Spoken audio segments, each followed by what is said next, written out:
for the Pledge of Allegiance. Our Pledge of Allegiance tonight will be in Hunter Dammer. Okay. You guys just get up there, and they're representing the Hollywood's Elementary School. Indian Woods School. They're sitting there, they got their shirts on. Go Indian Woods. Okay, you may now start with the pledge. I pledge allegiance to the flag of the United States of America and to the republic for which it stands, one nation, under God, indivisible, with liberty and justice for all. Can we give our children, we're not supposed to do the round of applause. Yeah, so we're going to try to do things a little bit, bringing a little bit more in here. We're going to be using our kids to lead the pledge and getting them more acclimated to what we do here in the world of government. So we have to start positive and showing them and including them. So that was what that was all about. Now, if the clerk would call the roll, please. Councilmember Archibald. Here. Councilmember Haremza. Here. Councilmember Lamb. Here. Councilmember Mosrak. Here. Councilmember Payton. Here. Councilmember Pemberton. Here. Mayor Ashford. Present. Mayor, you have before you minutes from the special council meeting on February the 5th, 2026, and you also have the regular city council meeting February the 9th, 2026. Is there a motion? So moved. Support. Moved by Mayor Pro Tem Archibald and supported by Councilmember Mosrak. Is there any discussion? Hearing and seeing none, roll call. Councilmember Archibald. Yes. Councilmember Haremza. Yes. Councilmember Lamb. Yes. Councilmember Mosrak. Yes. Councilmember Payton. Yes. Councilmember Pemberton. Yes. Mayor Ashford. Yes. Item D. Presentations. A proclamation designating February as Black History Month will be presented to Kevin Watkins, President of the Port Huron branch of the NAACP. And if Mr. Watkins would join me at the podium.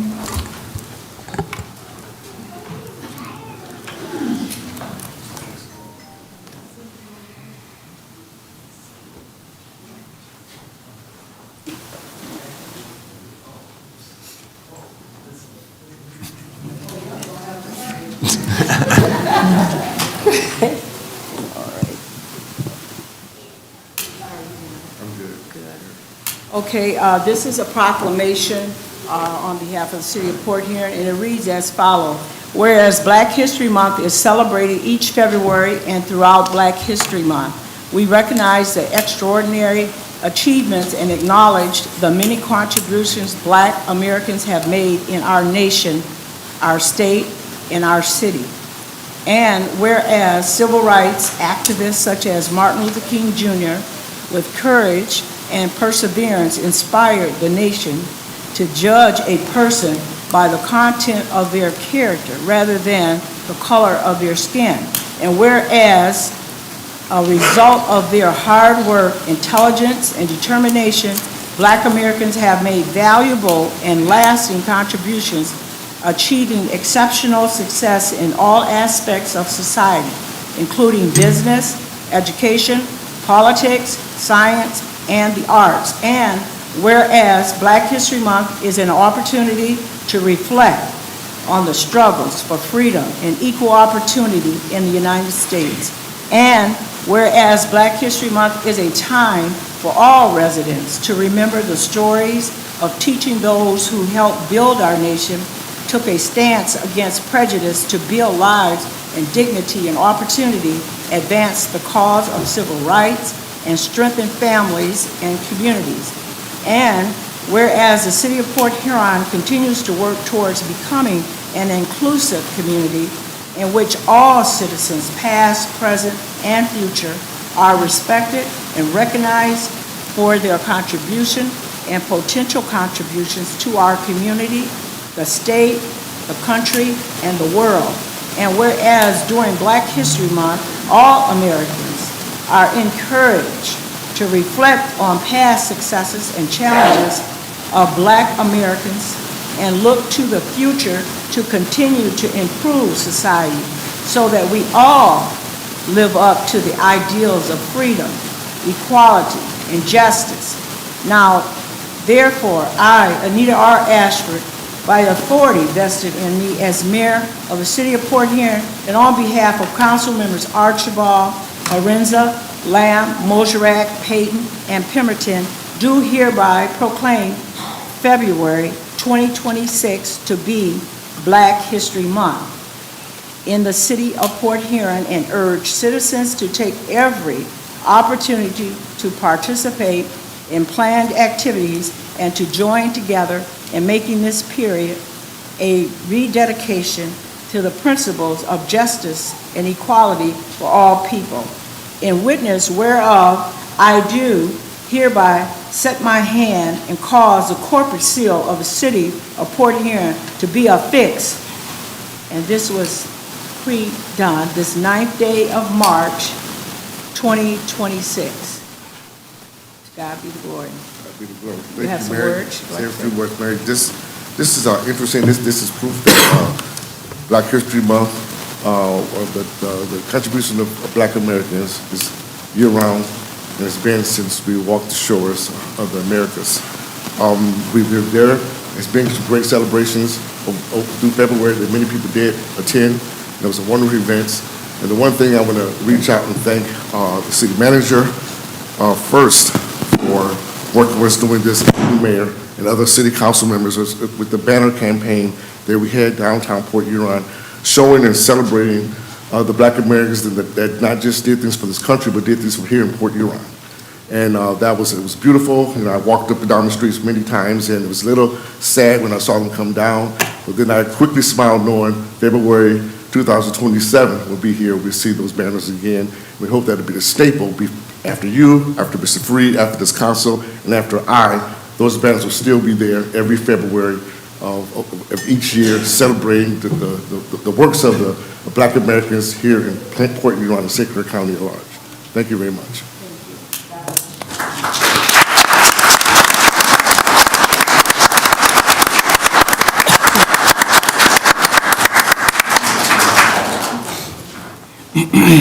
We have our next presentation to be read by the clerk here. Update on the Black River Canal and Tainter Gate. Good evening, Mayor and Council. Do we have any boaters here tonight? If you're a boater... Excuse me, right. excuse me, presentation, please. Yeah. Oh, I needed to find out how many boaters are here. All right, I'm glad you're here. Appreciate Mark Watson for putting out the clarion call. So I'm here tonight to give an update and my proposal to fix the Black River Canal, which has now been closed for several years. I'm not sure how we call ourselves the maritime capital of the Great Lakes while the canal is still closed. I think it's part of our culture, it's part of our heritage. Not only that, it's a significant economic driver for businesses up and down the Black River who rely on tourism and that industry, as well as just the mere safety and the convenience of getting off the lake should a storm begin. So this is a picture of the canal after it was destroyed. It's 13,000 tons. It's sitting below there. We left it there in place intentionally until a coffer dam could be installed because that wall of sand continues to migrate. And until we could get a coffer dam designed, bid out, and installed, we risked the fact that the sand would go beyond the Tainter Gate and past the Gratiot Avenue Bridge. This is not a theory. There is a reason why the Tainter Gate was created 16 years after the canal was created. And that's because sand continuously went down the canal all the way by the high school and would dam up. And so to prevent that from happening, the Tainter Gate was installed. So if we remove the Tainter Gate, without question, within 24 to 36 months, the canal will fill in with sand. When it goes past Gratiot Ave Bridge, it would cost millions and millions of dollars to dredge because we would literally have to build access roads down into the canal to get it out. The reason why we know this is we did it in the late 90s when we had to replace the water main that runs underneath the Black River Canal. There's some misinformation, well, a lot of misinformation on the sewer of social media, but the canal is not, the Tainter Gate is not fixable. I have brought metal fabricators from all over the state to come out and look at the Tainter Gate and say, hey, can this be fixed? And the way it's torqued and bented, they tell me it cannot be fixed. If by some miracle it could be fixed, Eagle, which is the governing agency which regulates the canal, would not let us put it up. They want us to put up a canal that can sustain the flood waters to prevent this from ever happening again. So I have something very beautiful tonight to show you. This is the engineered renderings of a new, stronger Tainter Gate. Now, it's important to note that we have spent now, between engineering and securing the canal, almost $400,000. So $400,000 just to get where we're at tonight. So this Tainter Gate here, I'm going to show you the cooler 3D rendering. There it is a new, stronger Tainter Gate. It's about 10 to 15 times stronger than the last Tainter Gate. In fact, it is designed to withstand the flood waters and the debris of a 100-year flood. That's what it's going to be designed for. When we do this project, this will be the longest lead time. So we have lead times anywhere from 3 months to 6 months to 20 months. So if we execute this project, this has to be ordered almost immediately to begin fabrication.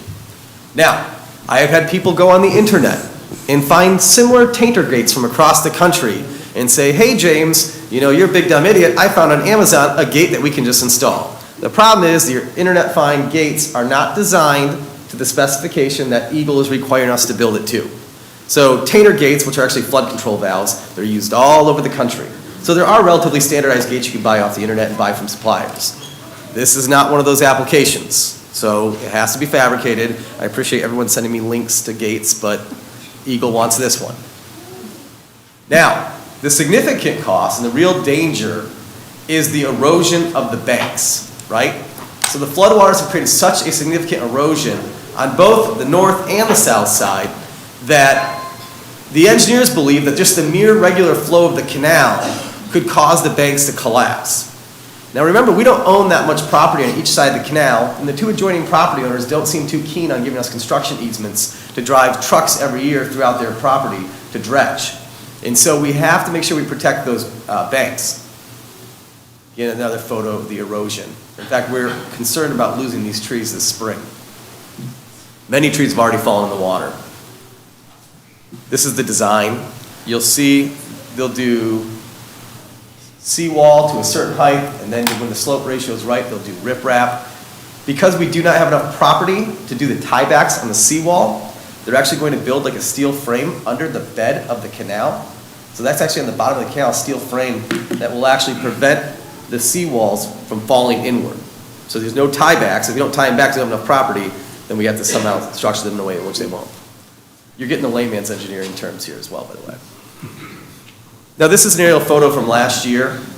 That sand is now all the way up to the gate, up to the cofferdam. Wow. So thank God we put the cofferdam in, or we'd have sand past the Gratiot Bridge. There's another view of it. This is what it's going to look like when it's complete. Seawall on the north side. We armored that for $380,000 in 2023. That seems in good shape. And then seawall and armoring to the Gratiot Ave Bridge here. The estimated project cost, $5.6 million. Now I say estimate, and we believe we have some pretty good estimates, right?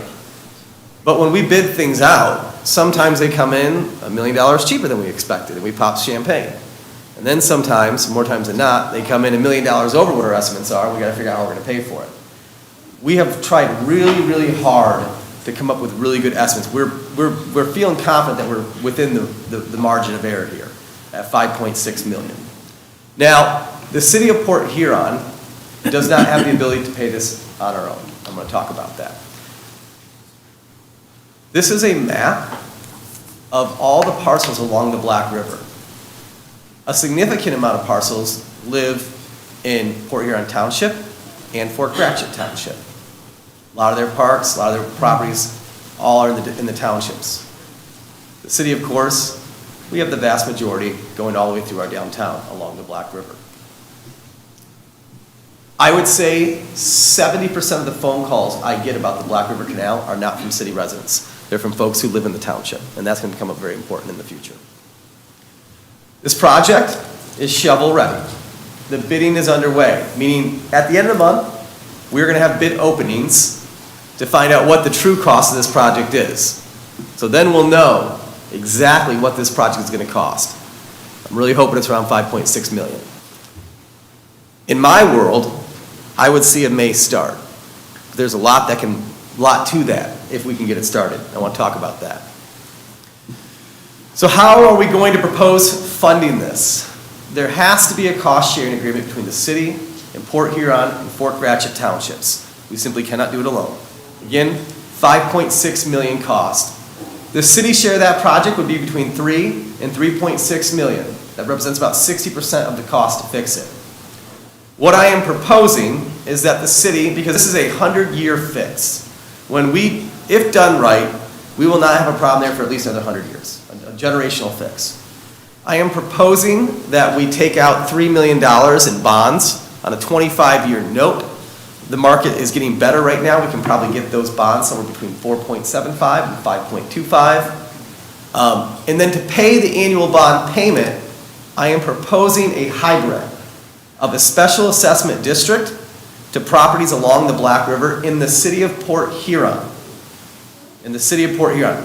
Reason for that is I talked to all the property owners and they said, hey, I'll pay a couple $100 a year if you get this thing open. So I take them at their word. So the special assessment would be somewhere between $325 and $400 a year. We would pay the other half of the annual payment through general fund dollars. I would incorporate that into the budget and try to sustain it within the general fund, which is a heavy lift. Now, no special assessment can be done without no less than like 4 public hearings and meetings, right? So if we pursue this avenue, we're going to hear from all the residents who live within the city along the Black River. Is this worth it to you? Is it worth it to your property to pay $400 a year to help fix the canal? I believe I've heard from a lot of people who say it is. Maybe there's a majority says no. We'll have to hear from them. So that's how I propose the city pays its share. Now that leaves $2 million. The project will not be completed. The project will not be started until the townships agree to help pay. I've had a meeting with the township supervisors. They're open to the idea. They want to see a plan. This proposal I'm giving tonight, I'll be at Fort Gratiot on the 18th and Fort Huron Township, I think the first meeting in April. We're looking at $1 million each. Now, the townships are lush with cash. Port Huron Township is sitting on more than $7 million in the bank, far eclipsing their annual operating budget. I'm a pretty conservative guy. I'm not a tax and spend guy, but I'm certainly not a tax and bank and do nothing with the money. If they have that much money in the bank, they can afford to help out. Same with Fort Gratiot. They have a large fund equity, and they have the ability to help pay. Now, what I've heard from their township supervisors is that some members of their board do not believe the canal is important to their residents. But the township residents don't care if the canal is working or not. I would gauge by all the voters here today from Port Huron Township and Fort Gratiot Township that they have misread the room, that those residents do care about getting the canal open again. So what I would say tonight is the townships are the decision whether this project will go forward or not. We have came up with a plan. We have paid all the engineering costs, hundreds of thousands of dollars in engineering costs the city has bore at no cost to the townships. With the construction, we will need the townships to decide to join us to the tune of about $1 million each. Now they too can take out $1 million loan on a 25-year horizon at 4 or 5% and pay it on an annual basis. It's about $40,000, $50,000 a year. They too could create a special assessment district within their townships to do a hybrid payback as well. So there's options for the townships to get involved. There is no rescue boat coming, okay?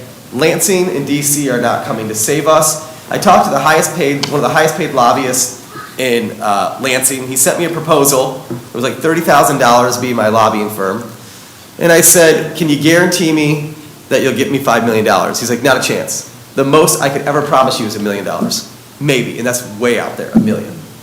Same with the federal government. So this idea that someone's going to drop grant money in our pocket is just simply not going to happen. If by some miracle, Lansing and DC got together today and said, we're going to fund it, it would take about 2 years to get that funding, at least. There's a whole process through procurement. They budget the money, it goes to the local agency sends out the application's vetted, it's a whole process. So, I will be giving this proposal. Now, tonight you have a notice of intent to issue bonds at $6 million to fund the canal. In no sense of the terms are we going to spend $6 million. You're also not making a decision tonight. The notice of intent is a legal hurdle we must do if we intend to issue bonds later this year. Meaning I have to put the state of Michigan on notice, I have to put the municipal bond market on notice that, hey, it is our intention that we're probably going to issue bonds for the construction repair of the canal. Now the reason why it is $6 million is because I would like some negotiating room with the township. Maybe the township says, well, we don't want to go get our own loan. How about you finance it and we develop a payment plan for 25 years, a contract with the city to help pay your annual note.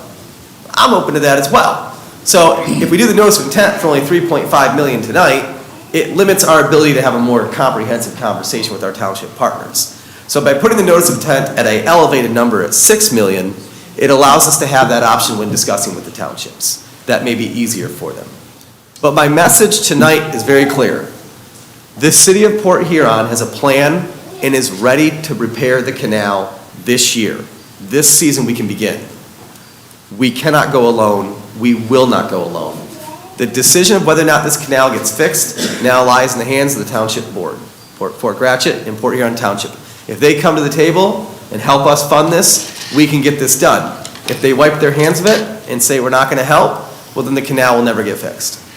That's the truth. So, my message to all the township residents tonight, to all the boating community, is they don't believe you care about the canal.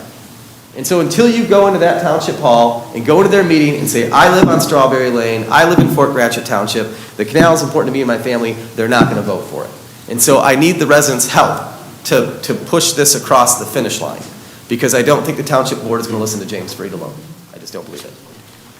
Any questions? Mayor Asher? Yeah, Chair recognizes Mayor Pro Tem Archibald. A couple things, James. First and foremost, for me, and just a correction, that even if the townships come forward, I would still like to hear from the city residents as well, especially those that don't live on the canal. But obviously, if we're going to ask those that do live on the Black River to help pay for it, I want to hear from them. But I'd like to hear from all of them. It's everyone's tax dollars. So I'd like to encourage our residents to come out as well. The second one, we could start in May. You say we'll start this project. It wouldn't be open this year, correct? We still have a lot of lead time. Even if the townships come together, what is realistic that it would be open? I would say major construction all this summer, and a wing and a prayer that Tanner Gate gets here by fall or in fall. Okay, thank you. And the last question, what if we just decide to do nothing? What if the townships say no, we say no, and we just don't repair it? What's that long-term effect? What's going to happen, one, to the Black River? What's going to happen to that canal? So we're under no responsibility to fix the canal. We have no legal right to flush the Black River. Eagle does not believe the Black River is dangerous. The water is more cloudy downriver the canal, but the canal was originally built to flush out sewage and pollution. Back in the day when we didn't have a sewer system, you literally just dumped it in the Black River.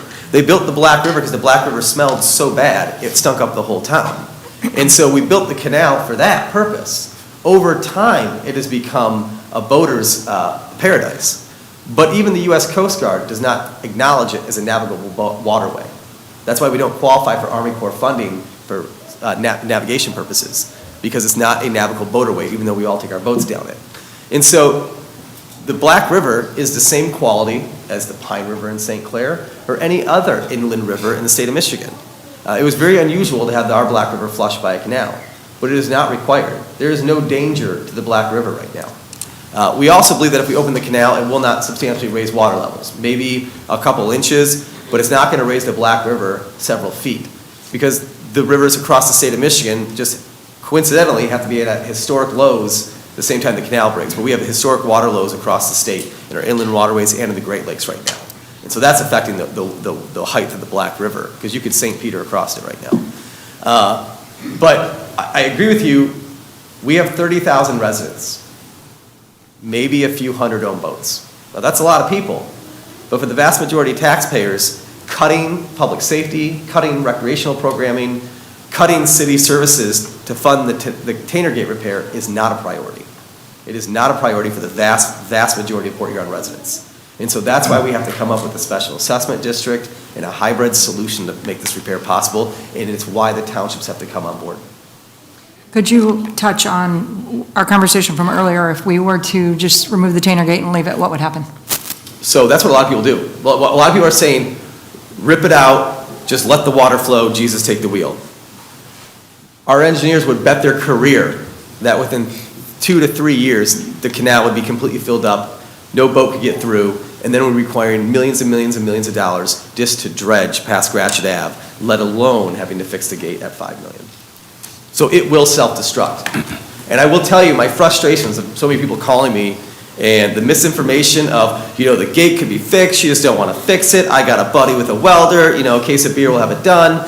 The misinformation has got me so frustrated that literally, you can ask our engineer about this, I literally like go out there, rip the dam out, dredge it, and let's show the people what will happen. Give them what they want. Let it self-destruct and let the next guy deal with it. That will happen. I am that confident of it. I'll bet my career on it. But when it does, the canal is closed forever. We could never afford to fix it. So for those who want the short-term game of just ripping it out and going forward, they're putting the death nail in the canal forever.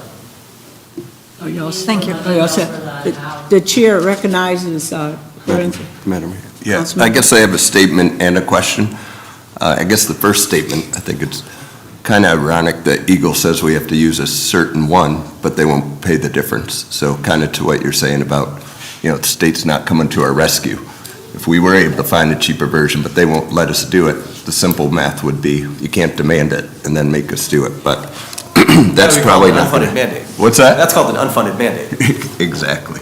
But we're probably not going to change that today. I guess my other question was between the 60% and the people on the river paying an assessment, seems like the city will definitely be paying their share. You had $1 million for the township in Fort Gratiot. You said about $1 million. Is that going to be kind of rationalized as far as square footage or houses somehow so that the numbers aren't, we need $2 million, but Yeah. is there a way Yeah, in your conversations? So you're killing my negotiation tactics here. I believe that there's a methodology of math for parcel, linear distance to come up with a formula. I think we're within, I believe the $1 million each plus our $3 million, I think that's within the margin of error. Yep. Do I believe I can get to a mathematical equation using assessing documents to find is there actually 200 parcels in Fort Gratiot and 225 in Port Huron Township and 400 in Port Huron and do the math that way? Yeah. But that's I just want to get the townships to the table first. I'm all about having that conversation. I'm all about moving the needles and having a negotiation to come out with whatever's fair. You want to do something that everyone knows is fair. And so what they believe is fair, I'm more than happy to come to the table and negotiate. I'm just here. I'm here with a plan, with some bond money, saying let's fix this. Summer's coming up, and when it gets warm and people put those boats in, my phone starts to ring. And the irony is that they need to start calling their township officials. They need to hear from them. Thank you. Appreciate it. thank you, Councilmember Kearns. Mayor Councilmember Ashford. Mosher. James, I just wanted to touch on, I think, the importance of you mentioning the armoring of the banks and how important, and as you and I were down there last winter when one of the contractors were pulling the logs out of there, and we watched this very large excavator tilting. So I've had people contact me and say, why can't you pull the dam and just dredge it like we do? You couldn't get equipment down there, correct, without armoring that north shore or that north bank Correct. properly. And if that bank collapses, you're talking millions more. Yes, thank you. Thank you, Councilmember Mosher. Are there any more questions from the council members? Excuse me, I have a question. Did you pursue any other options? I have pursued every option I could possibly think of. I've called every single person in Lansing. I've called in DC. I've begged our congressman. Representative Pavlov's here tonight. He's doing a great job. Where's he at? Okay. Okay, there's no man who's worked harder in Lansing for this canal than Representative Pavlov, so that man gets a pass. He is working very, very hard, but Lansing is a big swamp, and he is just one man, and it's hard for one person to get it done, but Representative Pavlov has done a significant job. We have been very well served by him, so I don't want people to think that State Rep Pavlov is not doing his job. The man has worked harder than anyone to find funding. It's just how Lansing works. But we have pursued grant funding. I've looked at cheaper repair options. We value engineered it. Like, the first estimate was $7 million. And I told the engineers, like, that math doesn't jive. You gotta, like, I don't need the Cadillac, I just need a Chevy. Like, give me a Chevy Tannergate, we're good to go. I'll even take a Ford. But so that is, we've tried everything. Okay. Let's see, what else did I have to ask you? Yeah, I think you answered that. You said, is it causing any damage or any other effects by sitting there? Has anything? Well, there's a lot of side effects in that canal being closed, but we put the coffer dam has prevented like further damage to the situation, so it's stabilized. Yeah. But a lot of people rely on the canal for irrigation. Port Huron Golf Club is very worried. They pull all of their water out to irrigate their greens from our canal, and we toured their pump station, and the water that they're drawing, they can't do the capacity they used to do. So now the Port Huron Golf Club is having to look at installing wells for a significant amount of money to water their property. Okay, and so, right now, our status of this, is we have bids out currently? Okay. Yeah. Okay, and also you mentioned that what we're just doing here tonight is just a notice of intent. Correct. You're not making any decisions tonight. It's just putting the possibility out. It's letting the market know and everyone know this is a possibility. Okay, so with this big possibility that we're trying to make possible, and we don't have any commitments from the township, so the intent, how real is that? Well, we have some really good township supervisors, and I had a meeting with them. I know we do, but Yeah, we had a I'm meeting talking with them. about a commitment. Yeah, and they're like, hey, listen, show us a plan, we're willing to have a conversation. So they haven't firmed us, told us no yet. The townships haven't told us no. They said, let's have a conversation. I think it would be unfair of me to tell the townships yes or no until I go out there and present the plan to the town. I think the township boards deserve to have me go in front of them and answer their questions about what we're doing and how we're doing it. And so I think it would be unfair to put the township board in that position. You're going to tell Freed yes or no when they haven't been briefed on the plan. So that's what I'm going to do starting this week, next week. Well, you changed the narrative. I wasn't saying about putting them on, putting them on Front Street or anything Yeah. like that. I was just saying having a decent conversation, sitting down with them. Yep, those are ongoing. Yeah, so those are ongoing, okay, but nothing is happening yet. So our goal is to hopefully that they will come in and Yeah, agree absolutely. to- And remember, these are estimates. I'm not going to have the real number until the end of the month. At the end of the month, I'm going to know what the real number is. And maybe we get lucky and it comes in way under budget. There have been other miracles that happen. we So can light a always candle, hope. Hopefully it goes under budget. Okay, we can always hope. Thank you. Does that end your presentation? Yep. Okay. I just all right. had one more. Okay. So in essence, this vote will give you the power to have those conversations. You wouldn't want to have those conversations, them say yes, if we weren't at least moving it to the next step. Yep, and really this is just you putting the markets on notice, hey, this is possible. There's a possibility the city of Port Huron may issue bonds to help fix the canal. And to be quite frank, I may do some intergovernmental loan funds to reduce borrowing costs. So like if I can borrow some money from an intergovernmental loan and only have to bond 1.5 or 2 million and then do the rest on an intergovernmental loan at a lower interest rate, we'll do that. Like I'm not just gonna go out and borrow money until we absolutely have to borrow it. And was that it? Yep, Thank you. sorry. And that's why I suggest if you're going to have real numbers after this, maybe you should wait till you get those real numbers and negotiate in good faith. You can't have a conversation without. Well, we can brief them on the plan. They haven't seen the renderings, Yeah, the the plan is designs. okay, but it'll be more realistic when you get some numbers so they know what you're talking about I agree, in terms of finances. I agree. Okay. Well, thank you so much for your presentation. And I saw our state representative hands go up, so would you like to come up this? Well, I would just like to know what the financial benefit to the area the canal displays when it's up and operating. Can I answer that? Yeah, you can. Yeah, without having to do a whole economic study, but I'm more of the talk to the folks, and I can tell you what, you go down to the businesses along the Black River who rely on boater traffic to sell goods and services. It's significant. If you remember when the loop was open, how many kayakers would come into town, do the island loop, and then stop off and have lunch and dinner downtown and shop? And so I would say in the millions economic impact on an annual basis, because it directly affects our tourism industry. So it's significant on this community. And I talked to those business owners. One guy bought a business literally the spring the gate failed. So he never really had a true season to recoup his investment. And so it's a lot of hurt out there for those business owners. Okay, thank you. Thank you, State Representative. Okay, so we can move forward. No more questions. We're at item E here. To hear comments on the general needs and community development, housing, and special services utilizing CDBG and home funds. Public hearings are now open to anyone that would like to address that public hearing. Is anybody in the audience?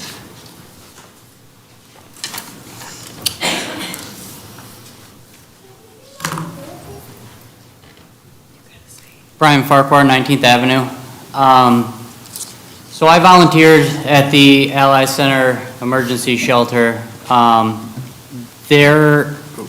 We donate or hand out funds to all these different entities all the time. Unfortunately, there's gaps and there's people that are being missed, okay? I'm not a professional. I don't have a good answer. Unfortunately, I tried to come up with an answer and it just didn't quite work. So, but that doesn't dishearten me from trying. Listen to some of these people here tonight that have actually been out on the streets recently. During my public comment tonight, I'm going to share a story with you guys and present you with something that, and it'll kind of share on my battle with homelessness and, unshelteredism and whatnot, but those were 20 years ago, and I've been able to overcome all of the challenges since then. I would like to see some of these funds go to a new entity and not one that has been in the past, and I would like to make sure whatever this new entity is going to help collect some of these gaps. I know there is council members and members of the community and whatnot that have come out of pocket and paid for hotel rooms. I know there's council members, including our mayor, that have come out of pocket for clothing and whatnot for these people. And this is things that I have witnessed with my own eyes. So I'm not trying to share their stories or put them on Front Street or any of the rest of it. But there are people out here that are helping. And there are people out here that are falling through the gap. And let's consider those people this time around. Let's not just give it to, the major entities that we rubber stamp funds to every time, and let's try to come up with a solution to this problem. Thank you so much, Ms. Parker.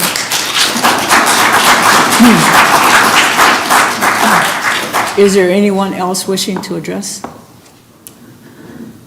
Hello, my name is Nick Krasinski and I am a resident here. I am a future homeless person. Within 3 months, I will be homeless. I am a recent parolee from the Michigan Departments of Corrections, okay? I have not been able to find a job. I have had interviews, but they find out my background and it's no-go. I have a job. I volunteer at the Port of Hopes. The director, Ruth Thick, wants to hire me, but the bylaws right now need to be rewritten so as I can get paid. I have a job. My old job wants me back, but I was brought here. I did not offend here. This is not the county where my offense occurred. I am 2.5 hours away from my family, my friends. What I would like is, I don't know if there's anything that you can do for me, but you should talk to your parole agents and find out why they're bringing people that didn't offend to your county, because that's going to add to this homeless population problem. I don't want to be.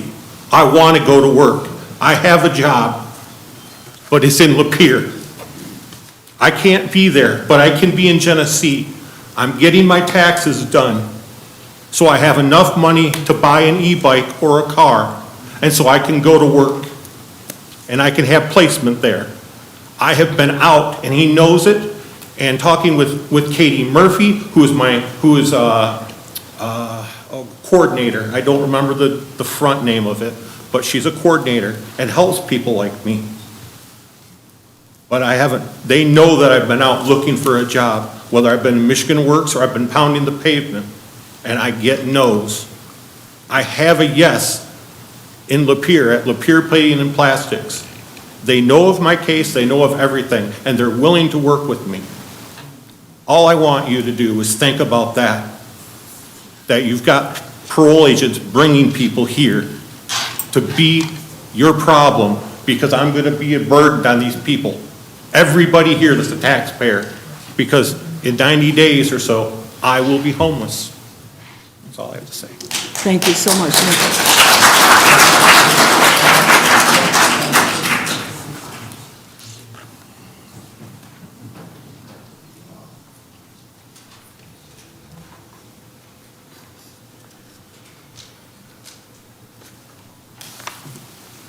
Good evening. Good evening. My name is Melissa Jacobs. I'm the director of Blue Water Safe Horizons, the only domestic violence and elder abuse shelter in St. Clair County. Each year, we serve more than 600 individuals, women, children, and elderly residents, the vast majority of whom are low to moderate income. When someone flees domestic violence, they are not simply leaving a relationship, they're leaving their housing, their income, their stability, and often their community connections. Domestic violence is one of the leading causes of homelessness for women and children. For that reason, domestic violence services are fundamentally housing stabilization services. Under HUD's Community Development Block Grant and Home programs, funding is intended to eliminate blight, strengthen neighborhoods, and benefit low and moderate income individuals. Our work fits squarely within those goals. A few examples: neighborhood stabilization. Survivors who cannot safely remain in their homes often relocate within Port Huron. We help them secure safe housing, understand lease agreements, and connect with landlords. Stable families strengthen neighborhoods. Public service benefit to low, moderate income residents. Nearly all of our clients meet HUD's low to moderate income thresholds, making domestic violence services an eligible public service activity under CBDG guidelines. Currently, due to infrastructure limitations, we operate under an outsourced housing model for emergency shelter. While this model ensures immediate safety, it is not the most stable or cost-effective long-term solution for our community. We are actively working toward transitioning back to a centralized shelter model. Key to that transition are critical facility improvements, including upgraded and ADA accessible showers, facilities. These improvements would allow us to bring emergency housing services back under one roof, improve safety, enhance oversight, reduce long-term costs, and create a more trauma-informed environment for children and families. CDBG funds are specifically designated for public facility improvements, ADA upgrades, and services that benefit low to moderate income residents. Home funds are intended to expand access to safe, affordable housing. Domestic violence shelter infrastructure sits at the intersection of both. Investing in domestic violence housing infrastructure does not only protect survivors, it reduces strain on law enforcement, hospitals, schools, and social services. It prevents future homelessness.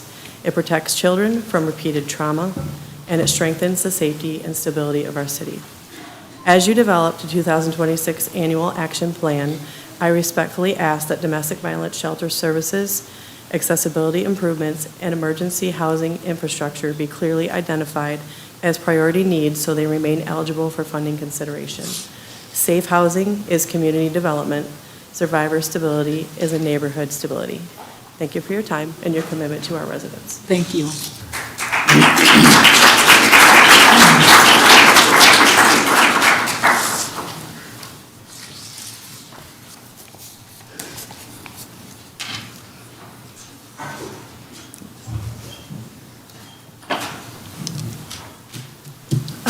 So this isn't my first time standing up here. This is for a completely different reason. I am standing here today because I do have very Excuse me, overwhelming. are you Oh. addressing the public hearing? This is a public hearing on CDBG funds. This is not the public hearing portion. Oh my gosh, I'm so sorry. Oh, Well, no, then- that's okay. You're then I'll- human. You're I'll come human. back in a So little- we'll see you back again, okay? It's the best thing about being human. We can make mistakes. Okay, is there anyone else in the audience that would like to address the public hearing tonight on CDBG funds or home funds?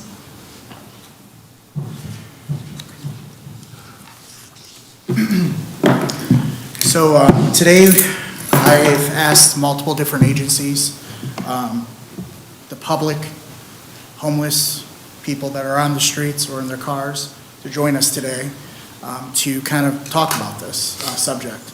We don't have as much housing. We have systems in place that are lots of holes.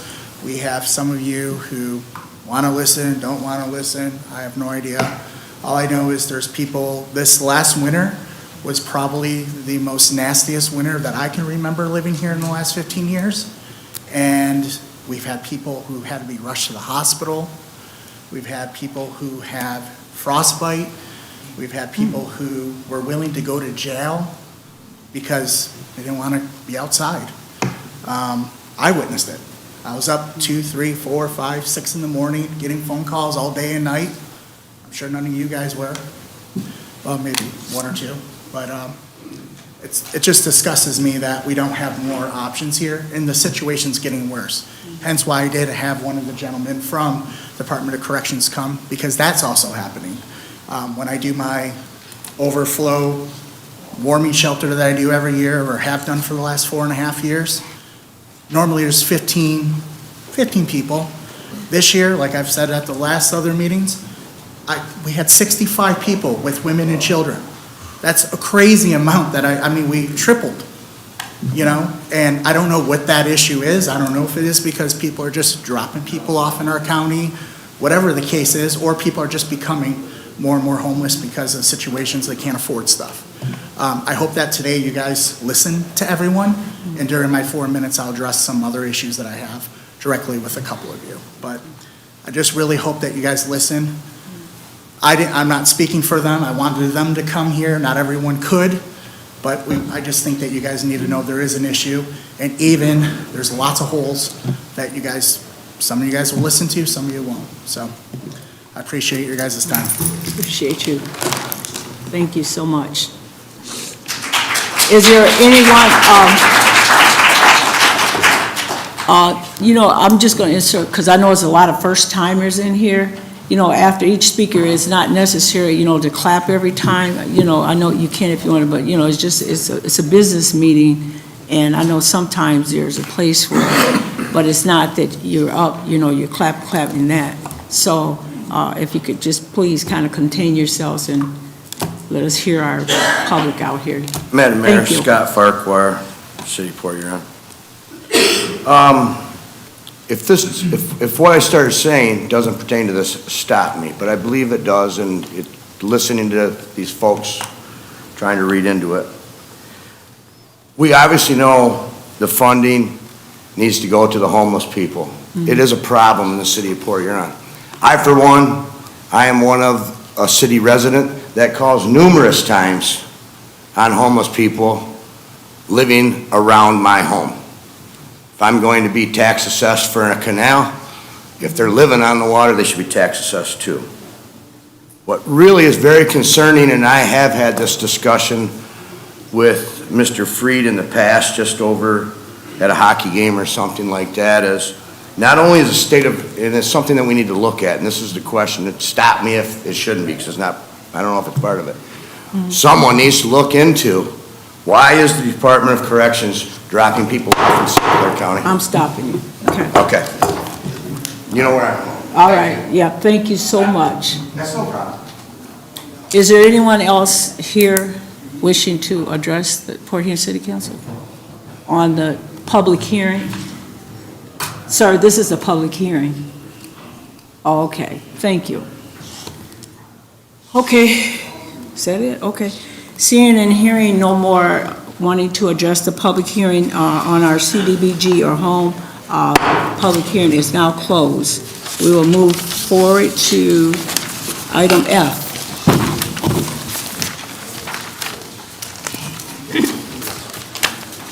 First speaker tonight for public comment is Aaron Craner. Aaron Craner, okay. A couple things. There's a resolution 2624. I support that.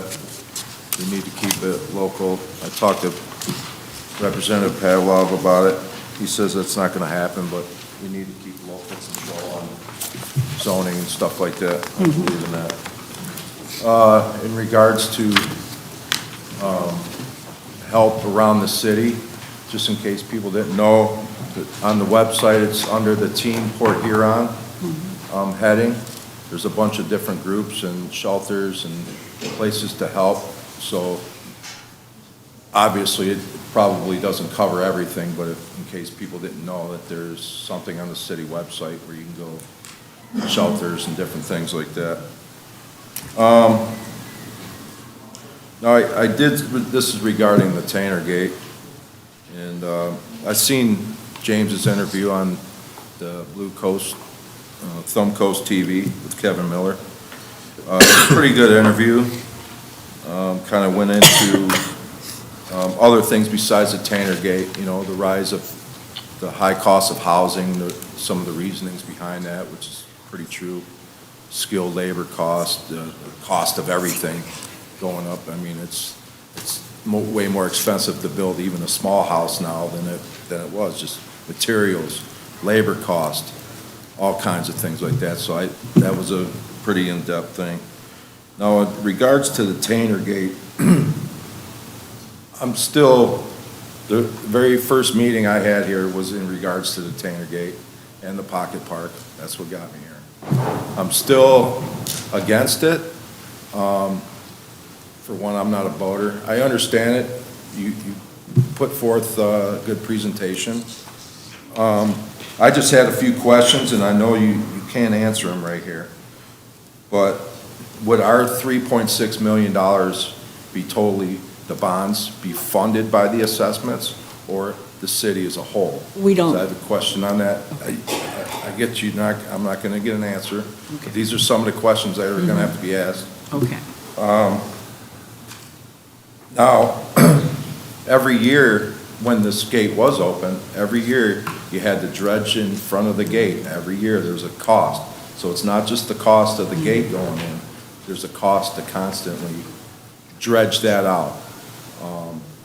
And it's a little different dredging that out compared to the dredging by the marinas, because people got to pay for those spots. So that's kind of a funded cost.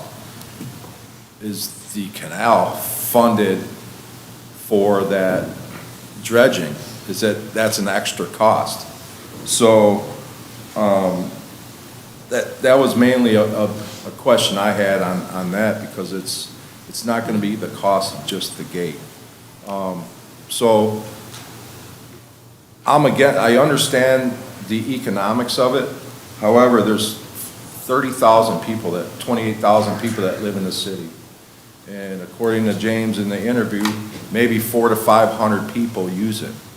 Now, I don't know if that's total in the year, or 400 separate people, or 100 people that have gone down there five times. That's only 1.4 to 1.7% of the people that live in the city. So that's why I'm asking, where's the funding actually going to come from? The general fund on all of us? Or is it this assessment? And I totally agree. If either one of the township or Fort Gratiot doesn't want it, we need to stop it, because, you know, what's to say we just don't put up a seawall? Your time is up, sir. Thank you so much. I didn't say this before we got kind of ahead of ourselves here, but the speakers that are coming forth, you may address the city council on any agenda item or any matter under the city's jurisdictions, and speakers are allotted 1 4-minute opportunity to make their comments. Okay, we have anybody else coming forth So the next that are one, residents? Judy Brush.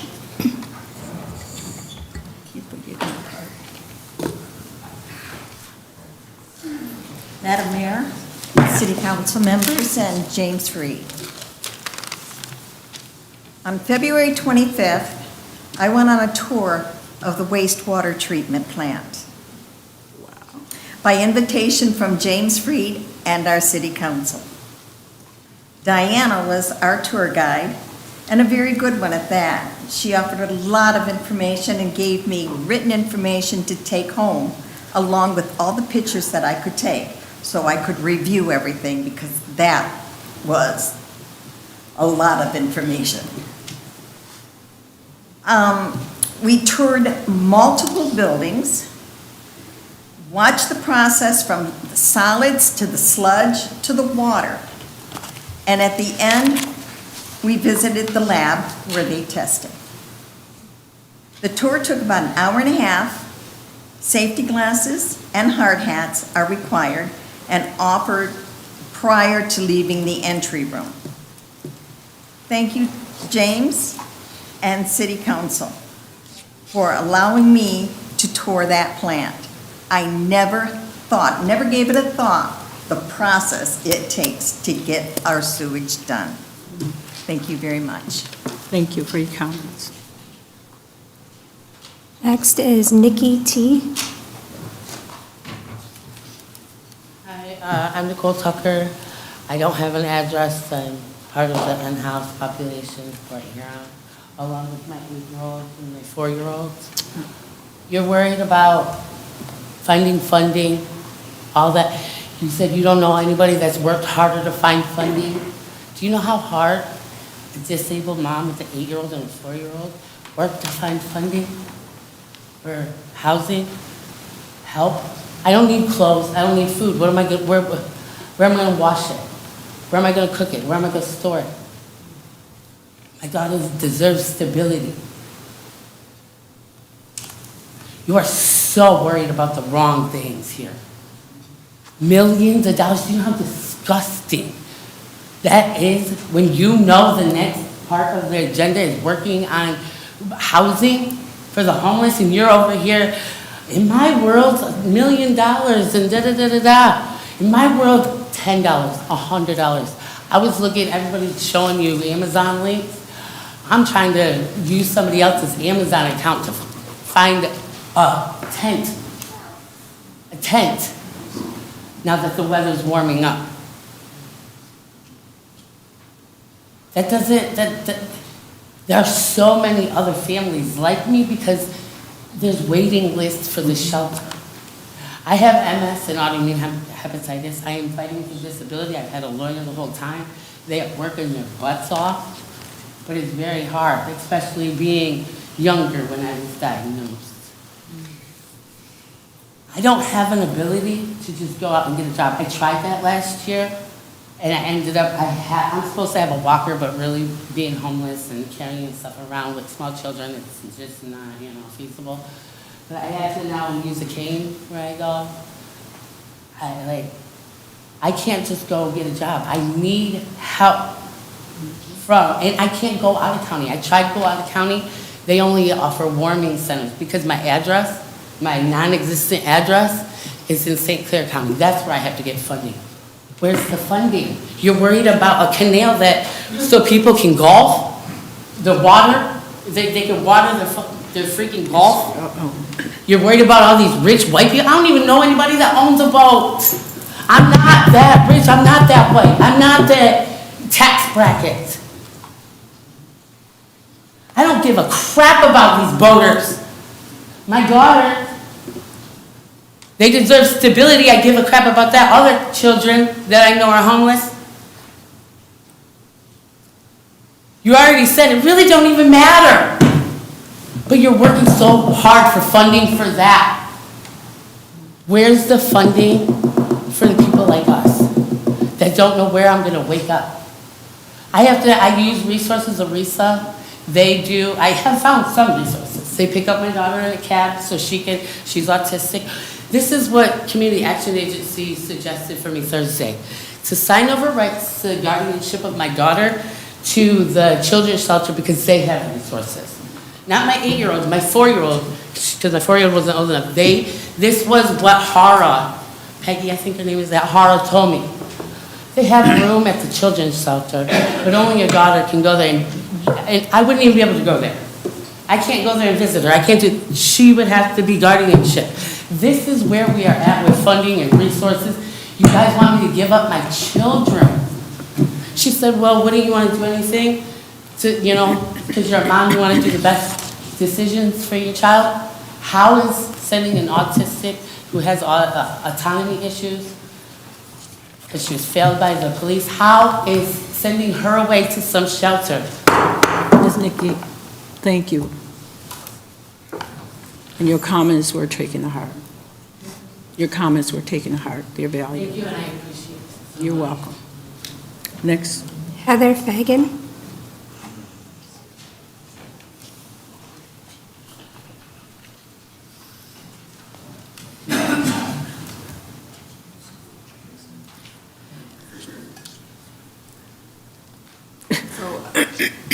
I'm going to start this a little differently because I've thought about a different million ways I was going to start this conversation, because I really don't know how many people are going to care when it doesn't really directly affect you or if it doesn't have any kind of connection to you. I think it's been pretty common knowledge that ICE has been in our neighborhoods, picking people off the streets.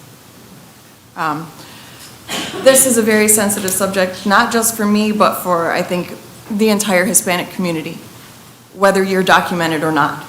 I don't think that saying or asking the question, is someone documented or is someone illegal, I don't think that's a checkmate.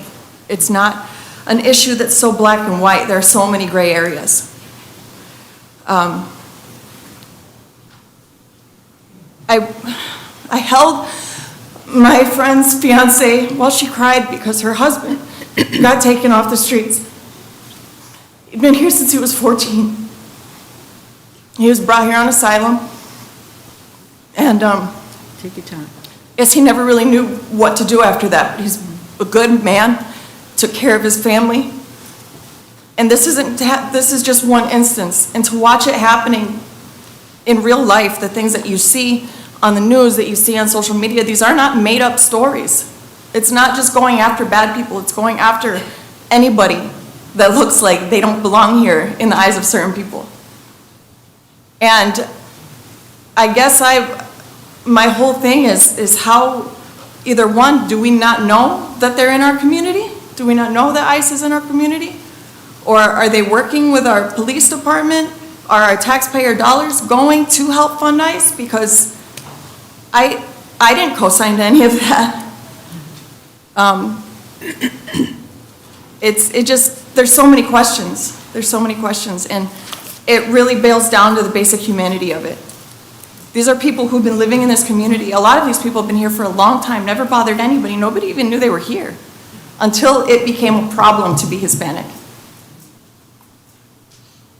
And I think that it is important that we look at it a little deeper, that we look at it as not such a surface level thing, that this person might have been undocumented, or this person may not have the proper papers yet. People are getting ripped away at visa appointments.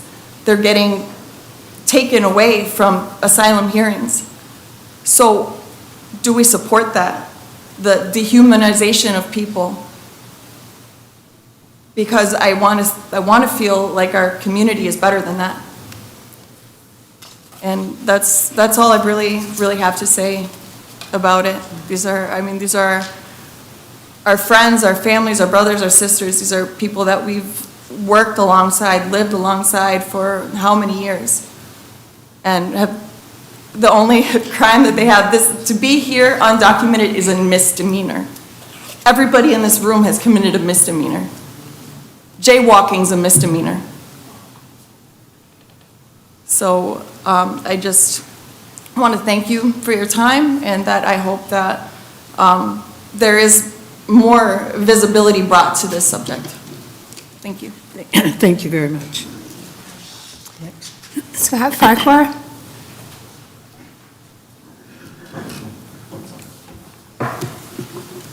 Scott Farquhar, 1039 Water Street, self-proclaimed mayor of Black River.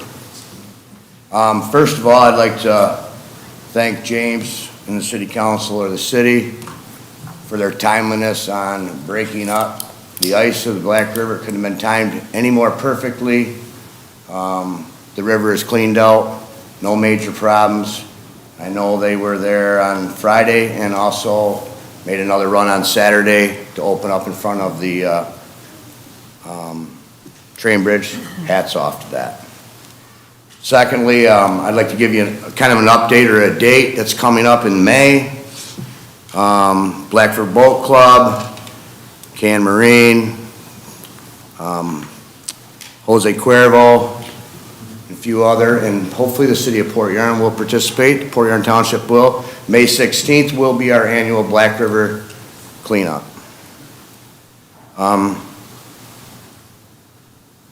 Thirdly, obviously I'm going to talk about the canal just a little bit. I'm not against my tax dollars going up because it's going to save my property value. Just a suggestion. I am a boater. I have paid in excess of $75 to launch my boat in another town, not near as beautiful as the facility is that we have in the city of Port Huron. To put my boat in the water, park it in a gravel parking lot and pull it out. $5 to put your boat in the water in the city of Port Huron. It's a heck of a fund. Not any different than going up to Lakeside Beach if I'm from Rochester or wherever and paying $30 to park there. Update it, enforce it. As far as who's there, any Saturday or Sunday morning, I'll guarantee you could write 75 tickets. As long as fish are biting, they're parking there. And that's just another funding way that could help pay for the canal or Water Street. And lastly, what I was going to bring up before, I wanted to stay completely on a positive, but I'm going to bring it up. We need to look into, someone needs to look into, on the council or the mayor or something, why the Department of Corrections are dropping people off. We have a homeless problem of our own local people that were born, raised here.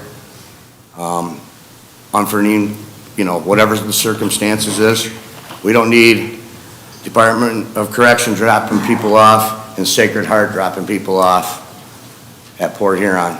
We have a great recovery system in our town. That doesn't mean we need Flint here too, or Lansing or wherever. And I feel for those people.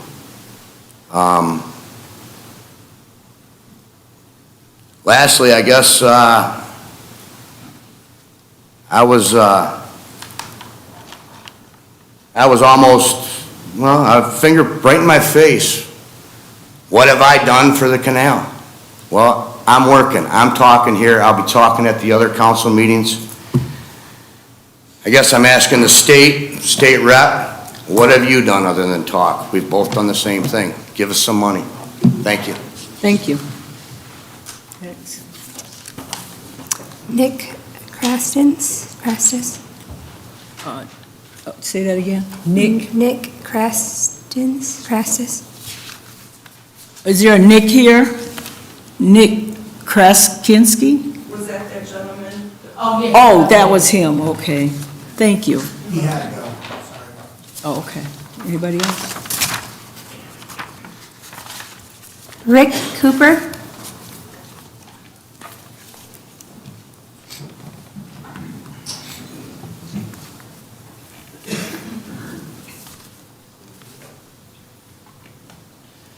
First of all, I just want to take time out to thank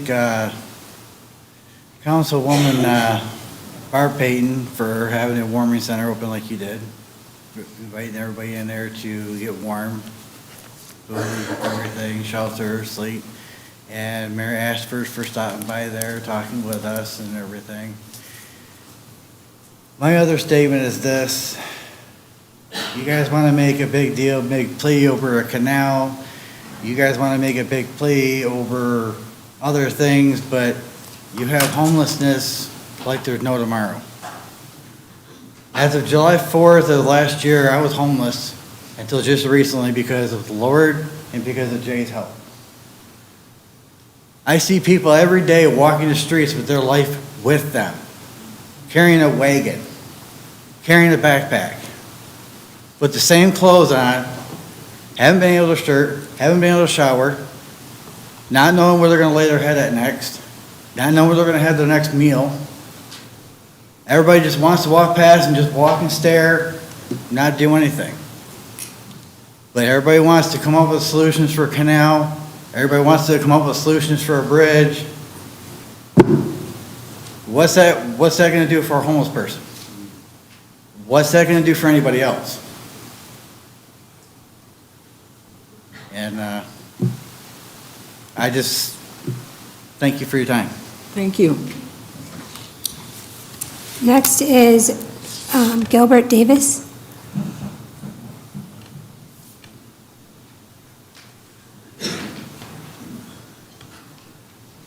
I'd like to thank the council for giving me the opportunity to speak. I am homeless.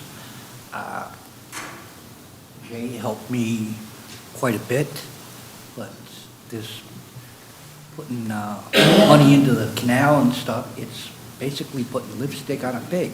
It's not fixing the homeless situation. I've contacted Blue Water Community Action.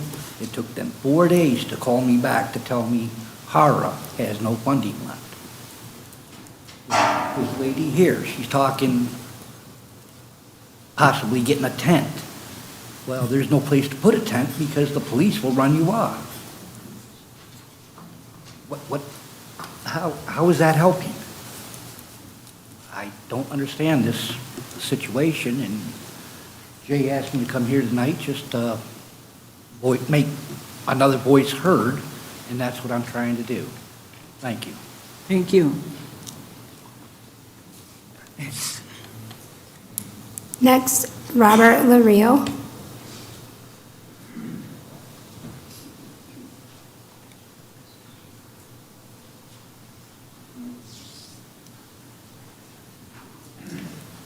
Good evening, council members and mayor and city manager, James Freed. I appreciate the opportunity to speak here tonight. I just want to let you know that as of Friday, March 6th, the court okayed the language of a petition to recall Terry Lamb and Sherry Archibald. And if you want to sign a petition, let me know at the end of the meeting here today.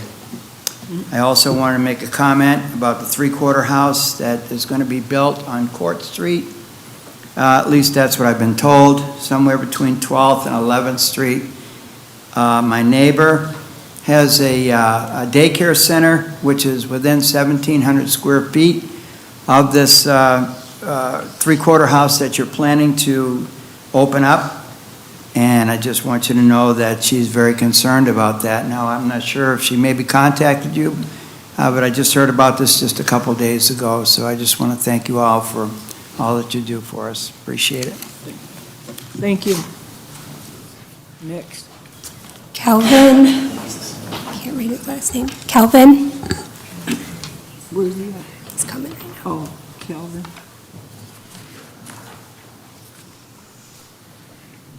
Morning, hello, ladies and gentlemen. My name is Calvin Graves. I am one of the homeless gentlemen who's been homeless since 2003, and I have not been getting very much funding. Jay helped me, the house helped me when they had a chance to, but that's only ones that I've ever gotten help from, even when I go to the hospital. I'll be so cold, I don't have nowhere to go. I'll go sleep at the hospital, just admit myself, just so that I got somewhere to sleep. I've slept in porta potties, I've slept in garbage cans, I've slept in abandoned houses that's been burnt down, in basements that are flooded out. When you don't have nowhere to go, you gotta make anything that you can a house. A tarp would be a house. A blanket is a house. Just a roof over your head and something to cover up with is what you basically need to live. I've been doing it since I said, like I said, since 2003, on and off. I've lived with people, but I had to pay my way, and half the time I can't find no work. I'm an ex-convict myself. I've done 4.5 years, and I don't like to talk about it.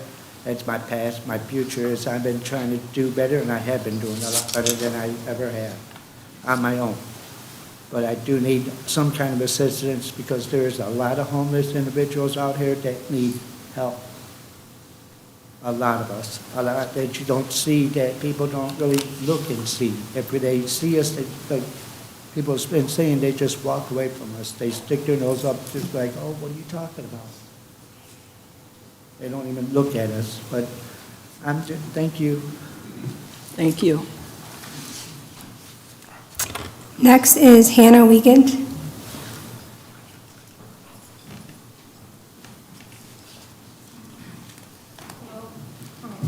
Hannah Wiegand, I live and work downtown. I wish I had more time to prepare something to say, but I'll try to be brief, I guess. I have always loved this town a lot, not just for its rivers and canals, but especially for the people. So I really appreciate all of the people who are struggling with housing talking tonight. The first thing I wanted to bring up is probably not a super popular opinion, but I think unless you're willing to open these meetings with a prayer to Jesus, Allah, or Ganesha, for example, I don't think we need to be praying in the beginning of a government meeting. You can do that in one of the many churches around this town. Secondly, yes, ICE is in Port Huron. I do not want them here. I know a lot of people who do not want them here. I myself am older than ICE. Though I've always been skeptical of their mission, I do know a lot of their work used to be focused on targeting people who are truly a danger to our country. I read countless stories of people who have left their jobs with ICE because that is no longer their mission. They are going after harmless people who were looking for the better life America has always promised to those who have been made unsafe in their own countries. Am I surprised the terror the U.S. has caused in other countries is coming home? No. Am I still going to do everything in my power to look out for my neighbors? Of course. And I think you all should too. Not should. You all have an obligation to. Again, I love this town and the people in it. Not just the Christians, not just those who can afford $1,500 a month in rent, not just the white U.S. citizens. You all have no obligation to love every individual in this town, but you have been voted in to work in everyone's best interest. Most of you have been voted in. Thank you for listening. I will be watching carefully. Thank you. Next. Melissa Gundy.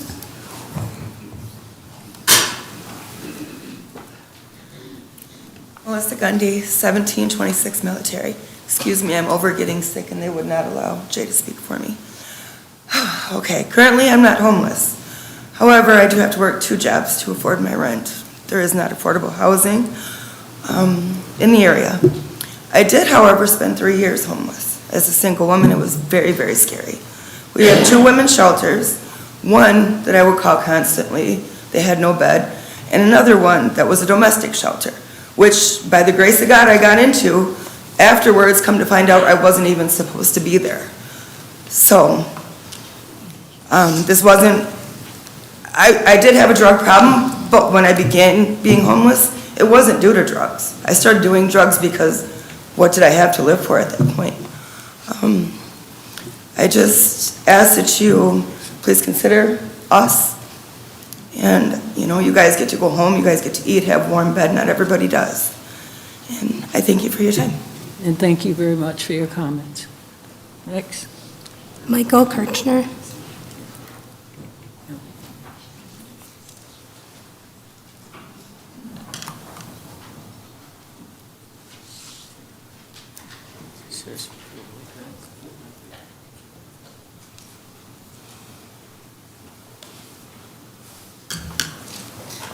Michael Kirchner, city resident, American born, raised citizen, although it doesn't exactly always feel like it with the way I've got these courts and hospitals wrongfully stripping me from my rights and doing some pretty terrible things about with me happening over there. I pretty much have a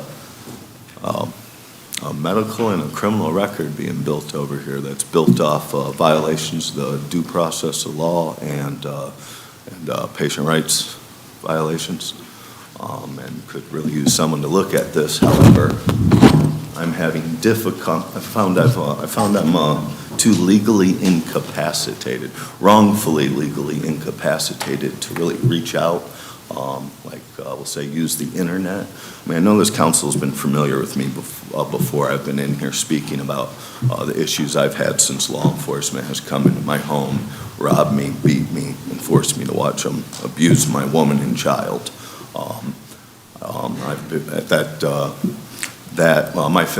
My unwillingness to be silent about that, along with the 3-year-old child that was raped and murdered and thrown in my vehicle 5, 6 years ago, had led to, once I was able to walk again, I had started posting those flyers all around town that led to the attacks of me led to the multiple attacks on me downtown, one of which resulted in the Joshua Cohen death. I'm concerned we have, after that attack, I was also attacked back at my homestead. I was told that if I went back there again, my brother would be shot and I'd be arrested for it. So I've actually joined this homeless community here for a little while in Port Huron now. It also isn't easy, especially with the courts having wrongfully stripped me of all my rights, including my rights to work and earn. I've attempted to get jobs. I've gone to factories. I don't have the rights to earn. I'm out of resources. I was a key witness in this. I was the gentleman that was attacked. Joshua Cohen attempted to get in the middle of it and lost his life. It was one of many attacks.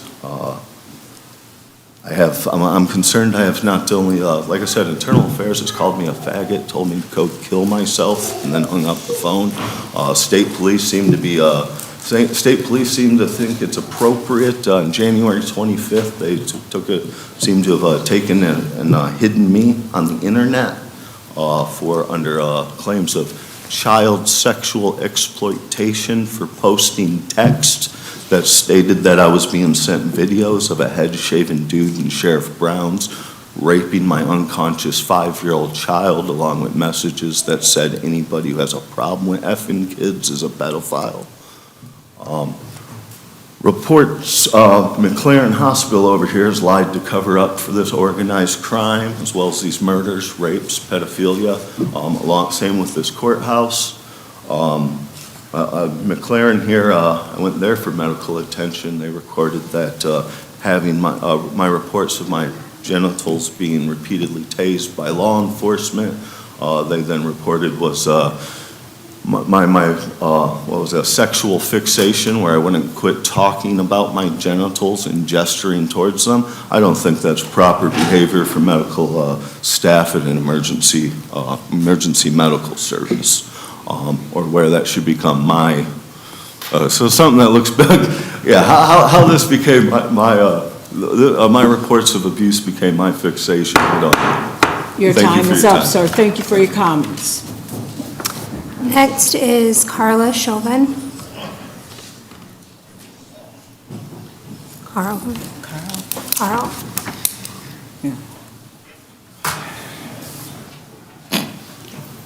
My name is Carter Chauvin. I've been on the streets for about 5 years now. I see everything in the sun, what goes on out here. Nobody's doing nothing about it. Everybody's saying this, everybody's saying that, still nothing being done. There's abandoned buildings on the school on 10th, can be done as apartments. There's an old Kmart to be turned into homeless shelter for men and women, and it just goes on. And there's another on 24th Street to be turned into another homeless shelter for people. There's several people have been asking me, what can we do about this? I says, well, I don't know, but I don't see what I can do. There's over 50 people behind me wanting me to try to find a way to get this done. A while back, if I didn't pick up the phone and call Jay, I would have killed myself because all that crap going on out there. You can't even go and take a shower at the Y because of your background. Are you kidding me? I love this town. I get back to this town to take care of my problems, and I'm doing it the right way. If you all gonna just sit back and all this other stuff, it ain't worth nothing to this town for anybody else. Y'all need to think what's really important. You need to get, how do you put it? Get your head out of your butt and think about the homeless people first before anything else. You take care of them, they will take care of you, and everything else will come together. I guarantee it. If not, everybody's just leaving and don't want to come back. I see a lot of people just don't want to come back no more because this town is going down. They don't care anymore. Seems like I'm the only one that cares about this town. Y'all want plenty of everything else. Think about what's really important with the homeless people, especially me. Thank you so much for your comments, sir. Next is Austin Wells.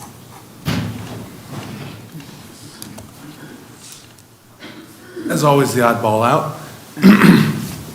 Kevin Linke. Yeah, we all know who he is, don't we?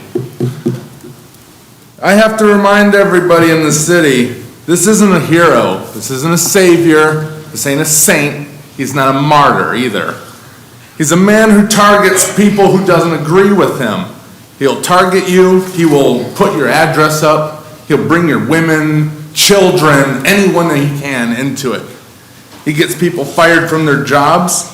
Then he allows his followers to bully people to the brink of suicide, which that count actually is 1, if you haven't noticed. Why am I bringing that up here today?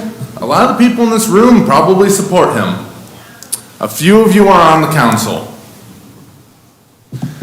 Unfortunately, I'm one of the people that he's actually gone ahead and attacked. He's brought my wife into it. He put my address up there. He told people I eat babies or whatever the hell he did, kind of thing. Why hasn't the city stepped in on this? He has been running the city as a wanted fugitive for about 1.5 years, attacking people.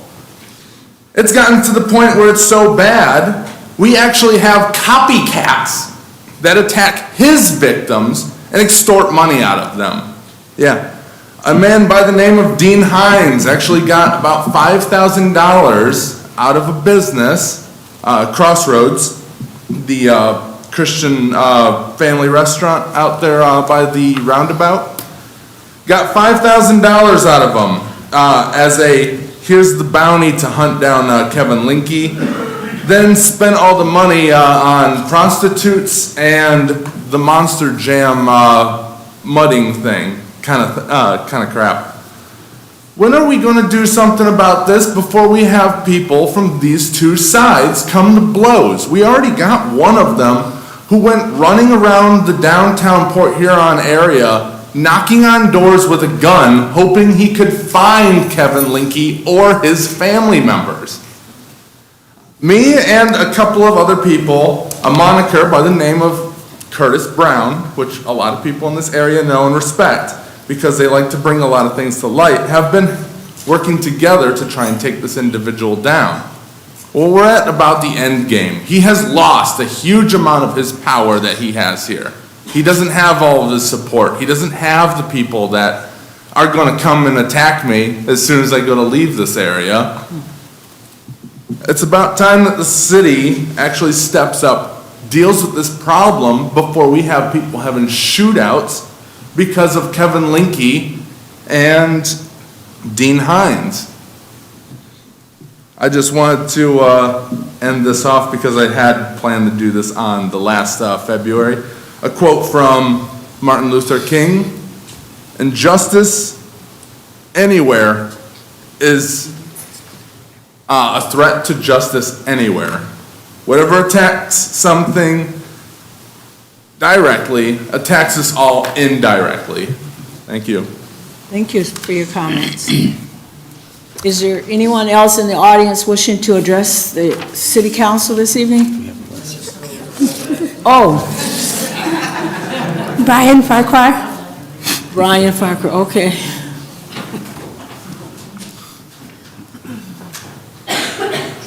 That was a commercial.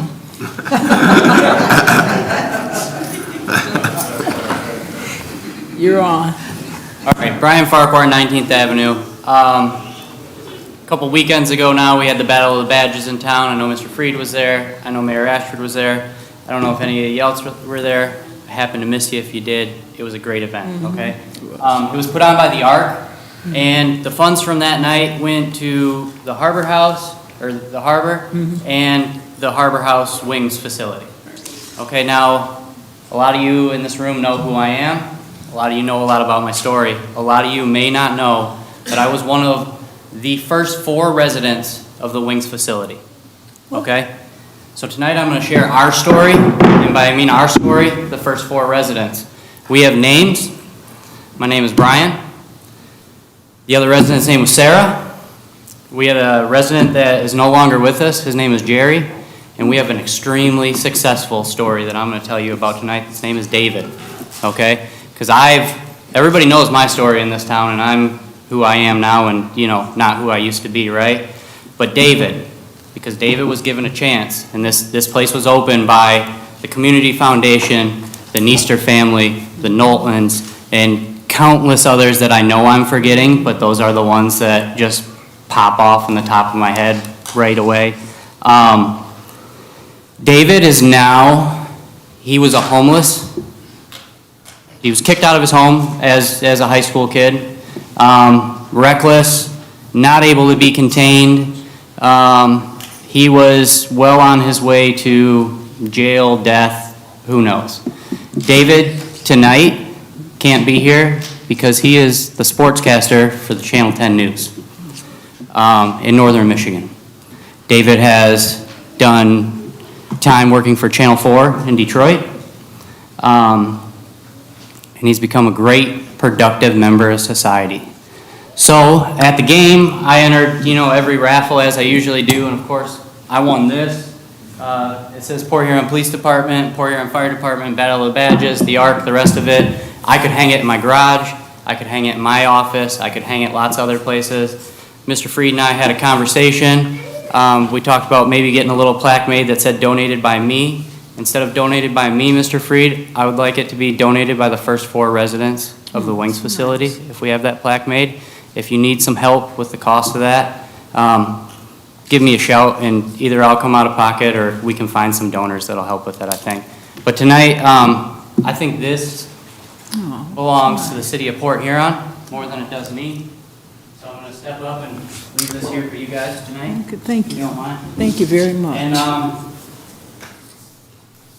I guess the thing at the end of it all is, if you're willing to make it work and you want to make it work, these things can work. They might only work at a 25% rate. They might only work at a 50% rate. But I'm telling you, whatever it does work at, it's not worth not trying. Okay? So, that's that there. I didn't even pick up an agenda tonight because, as you guys know, with everything that's happening, I could sit up here for minutes and minutes and minutes, and we could have all kinds of debate about all kinds of things. I'll send you lots of emails, and we'll discuss the canal and all those other things. But tonight, this is more about having a facility like the Wings, having people that, you know, donate and keep it operational. It's been operational now for over 20 years because I'm 40 years old and I was in there at the age of 18. So let's not let those transitional teens that have been kicked out and the rest of it fall through the cracks, and let's keep that gap there for them. Thank you. Thank you very much, and thank you for the important picture. You can start, Next is Rachel Farquhar. Oh, I didn't know she was here.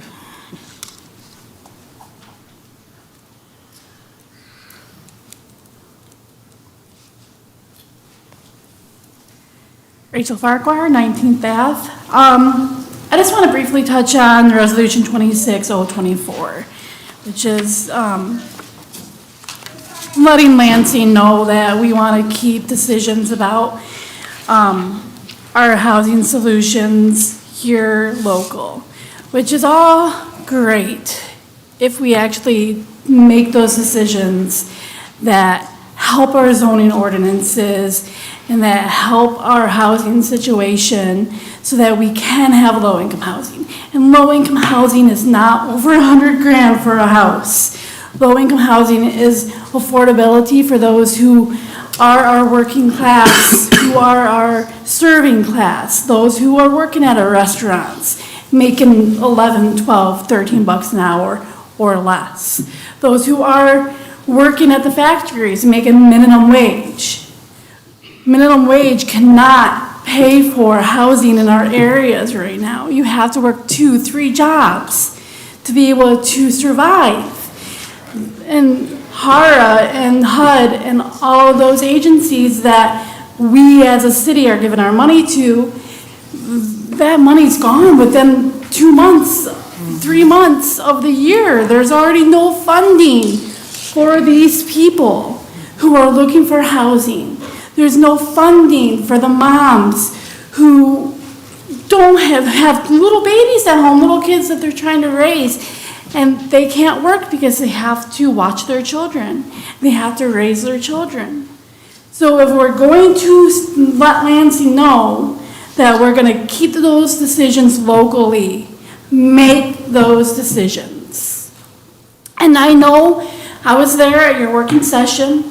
I got to see you guys work on these issues. I got to see the team building that was happening. And I know that great decisions are coming from you folks. We just need the hope, and we need to know that we can get these situations fixed here. Whether it's zoning so that we can have small houses, whether it's zoning so we can have mother-in-law apartments or mother-in-law sheds in our backyards. Situations so we can open up our doors and allow people to come live in, let's say, a camper that's in our driveway, if it's for a short week or two to help keep people from freezing to death. Because that's the situation that we have. We have people who are unhoused in our community, who are falling through the cracks, who nearly have frozen to death this year, who have to go to the hospital just to be able to sleep for a night. We have that happening here. So let's make sure that if we're going to tell Lansing that we can handle it, please, let's handle it. Thank you very much. Next is Betty Hall. How many pages you got?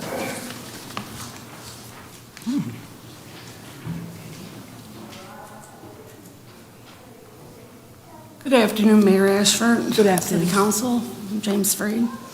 I was going to come back a while ago, back in February, and then we canceled the meeting in March. I had witnessed something that really bothered me. Mr. Pemberton said, I don't know, I argued with he was the one that wanted this change where it was city residents first. And he said those were important, that they wanted us to speak first, and then everybody else can go at the end of the meeting. Well, what I witnessed here is a couple of weeks ago, or into February, there was a young man that wanted to speak. And I've seen him before. He's been very polite. And he didn't know that he was supposed to sign up. So when it came to the end, he went to stand up, and he was basically told to sit back down. Nobody, I seen it, but nobody addressed that issue. And if you're saying the city residents are important, you should have said, Mayor Ashford, he needs to speak. But nobody said nothing. Nobody chose to say anything. You had your hands tied because you were always saying you encouraged the city and people to come to these meetings. Even at the workshop, your fingers got smacked because after when you guys were working on stuff, you had asked for input from the people in the audience and you were told, no, you couldn't do it at this time. But you still try to include everybody. And I respect you for that.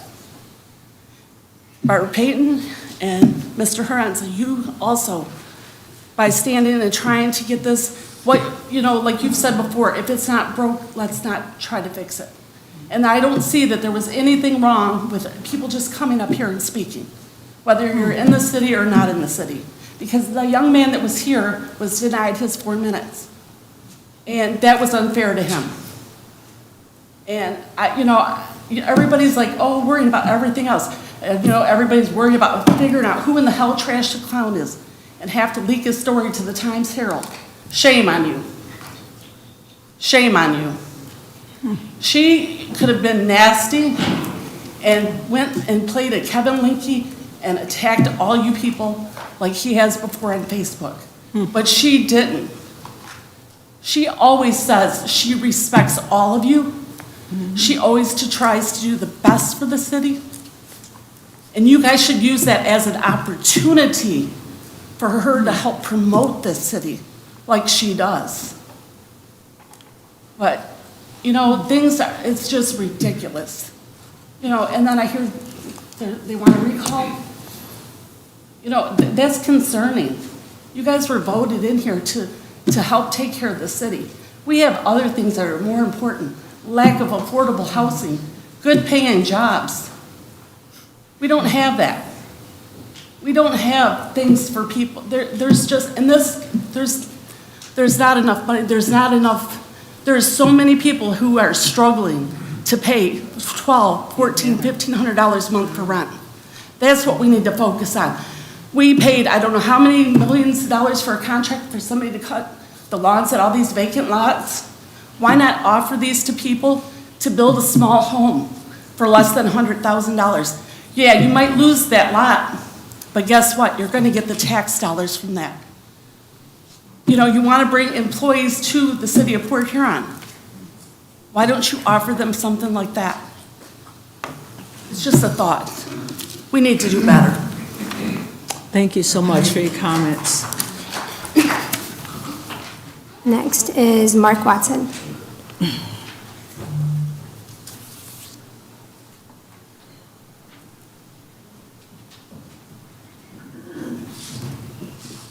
Mark Watson, 7th Street, Port Huron. First, I want to thank you for the job you do up here. We're almost into 2 hours of listening to the residents, but that's what this forum's about. Amen. So I appreciate that. We get to sit up there and look at your faces, and you get to see us, and that's kind of exciting, I guess. The one thing that I'm here for is the boating community. If the city is a nice city and we have the facilities, it raises everyone. The people talk about jobs. If you don't have a clean Black River downtown, people are not going to want to work, visit, shop, eat, stare, walk, whatever people do, kayak. That's the reason for the canal. The canal is for cleanliness, the canal is for beauty. You can pick your area of the city that you want to drive through. Every area of the city has something that you look at. You have the historic old homes. Some of them might not be in the greatest shape, but they're beautiful, and people spend a lot of money bringing them back.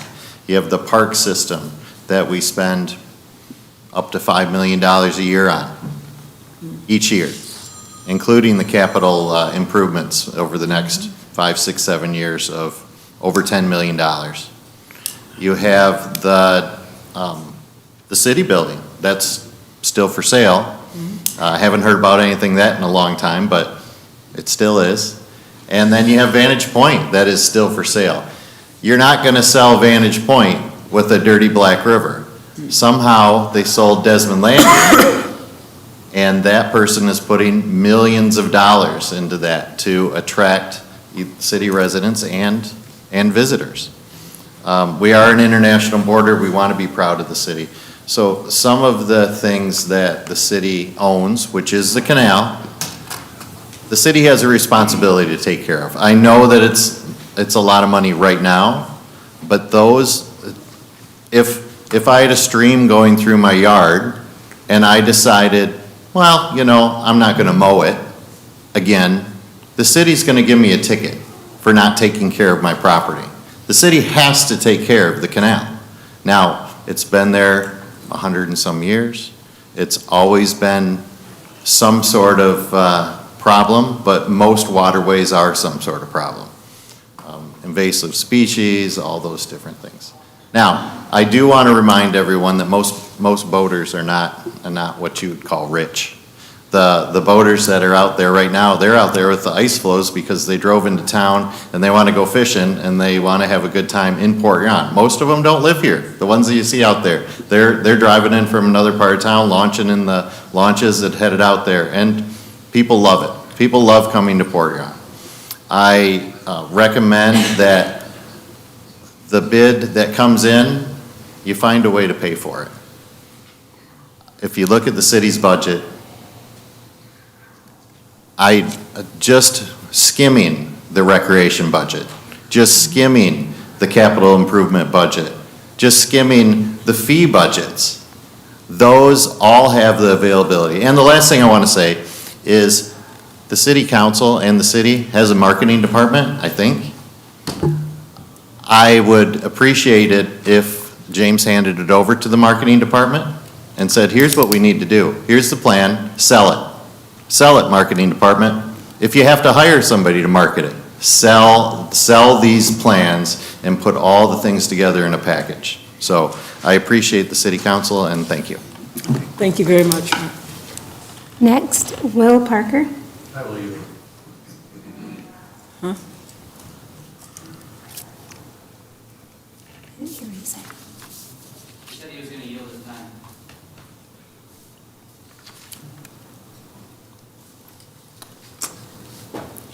Nicholas Warner.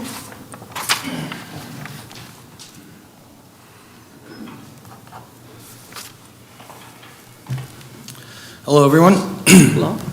My name is Nick, and I am currently one of the so-called unhoused population of the city. At the end of January, I had the legitimate privilege of volunteering nearly 100 hours with the Blue Water Allies and Mr. Jason Richards to help, with our emergency warming shelter and homelessness. And just a few short weeks later, I'm one of them. Living in a motorhome that with my dog that I was lucky enough to get from my father before he passed, my late father. Real quick, I just wanted to bring up this whole unhoused population term. It's homelessness. I'm homeless. I don't have a homeless. I'm not unhoused.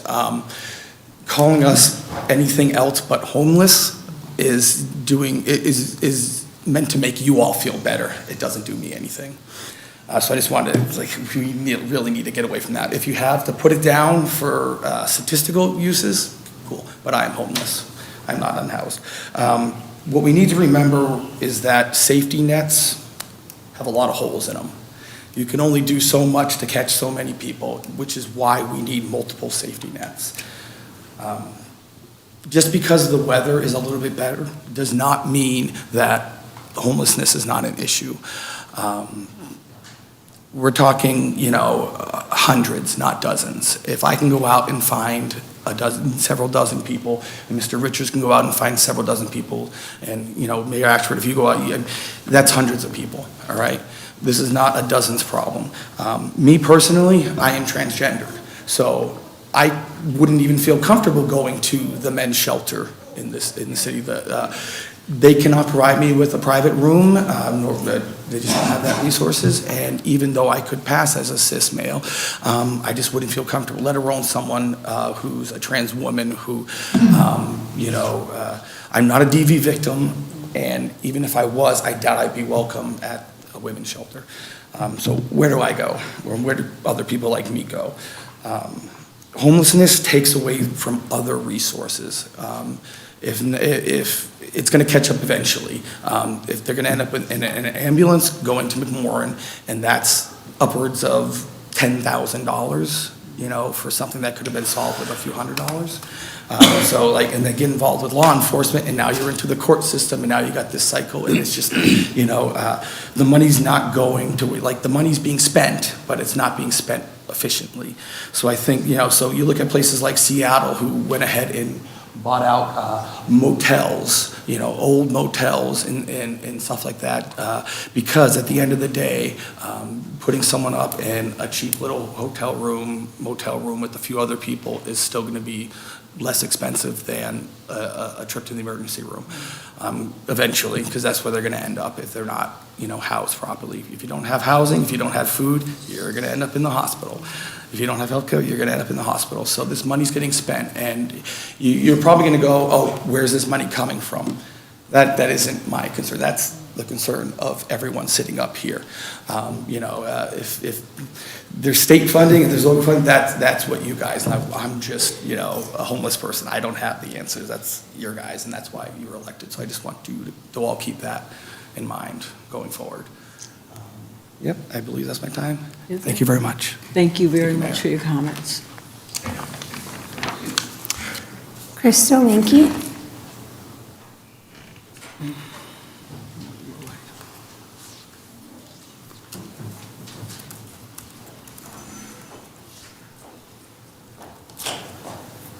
Hi, Crystal Mankey, Port Huron resident. You guys are wanting to build this canal, and you have so many other things that need to be prioritized. You have, first of all, the potholes. All over the city are unbearable. My car's sitting in the shop for $3,000 right now, that the city is paying $2,000 of it. Because why? Because my whole axle on the back end went. Why? Port Huron roads. It's easy. But you guys aren't paying that bill when it comes to other people. You guys don't have all that kind of funding. But you guys do have funding and are capable of fixing our roads because we have people out there, city workers, putting fillers in them, but not tearing up the road. And I physically stop and I complain about their job that they're doing because they're almost completely missing these holes. I pick it up and it's tar. You guys are temporarily fixing these problems for residents who have to continuously live here in the city. And that's just only a start of that. We've got the White Street potholes is down to one lane. You could barely even drive down it. You've got 10th Street from Oak to Water Street, another one, unmanageable. You gotta drive down the lines to avoid the holes. Then, if a cop sees you, they might think you're drunk. But little did you know, we're trying to avoid the holes that you guys fail to fix. James Freed particularly. 16th Street potholes, almost craters, Lapeer to Military. You got Water Street, that's been mentioned. You built an unneeded fire department on 10th Street. I watched fire department and rescue struggle to get their chainsaw started, unprepared for the task at hand. Took them 45 minutes to gain access through the roof. This is on video, it's not a lie. They were not prepared. And then 2 blocks from the fire, there was a fire that occurred on Wall and 10th. Marysville Fire arrived before PHPFD, 3 blocks away. What's the problem, guys? Lack of response times causes delays in repairs because of the fire damage, right? So we get on the landlords about fixing these properties, but it's fire department's fault when they're not responding in enough time. Then we have police policy, audits need to be completed, corruption needs to be dealt with. James Freed stated to me that he is confident in Officer Tristan Schaude's behavior and actions were appropriate during our encounter on March 18, 2025. I confronted Mr. Freed after a city hall meeting, 2 city hall meetings ago, and he claimed that he did the investigation into the case himself. And he claims the only reason the case got dismissed was because they lost body cam footage. But even Judge D. Monahan seen through all of that bullshit. Thank you. Thank you very much for your comments. Our last one is Jason Richards for city resident.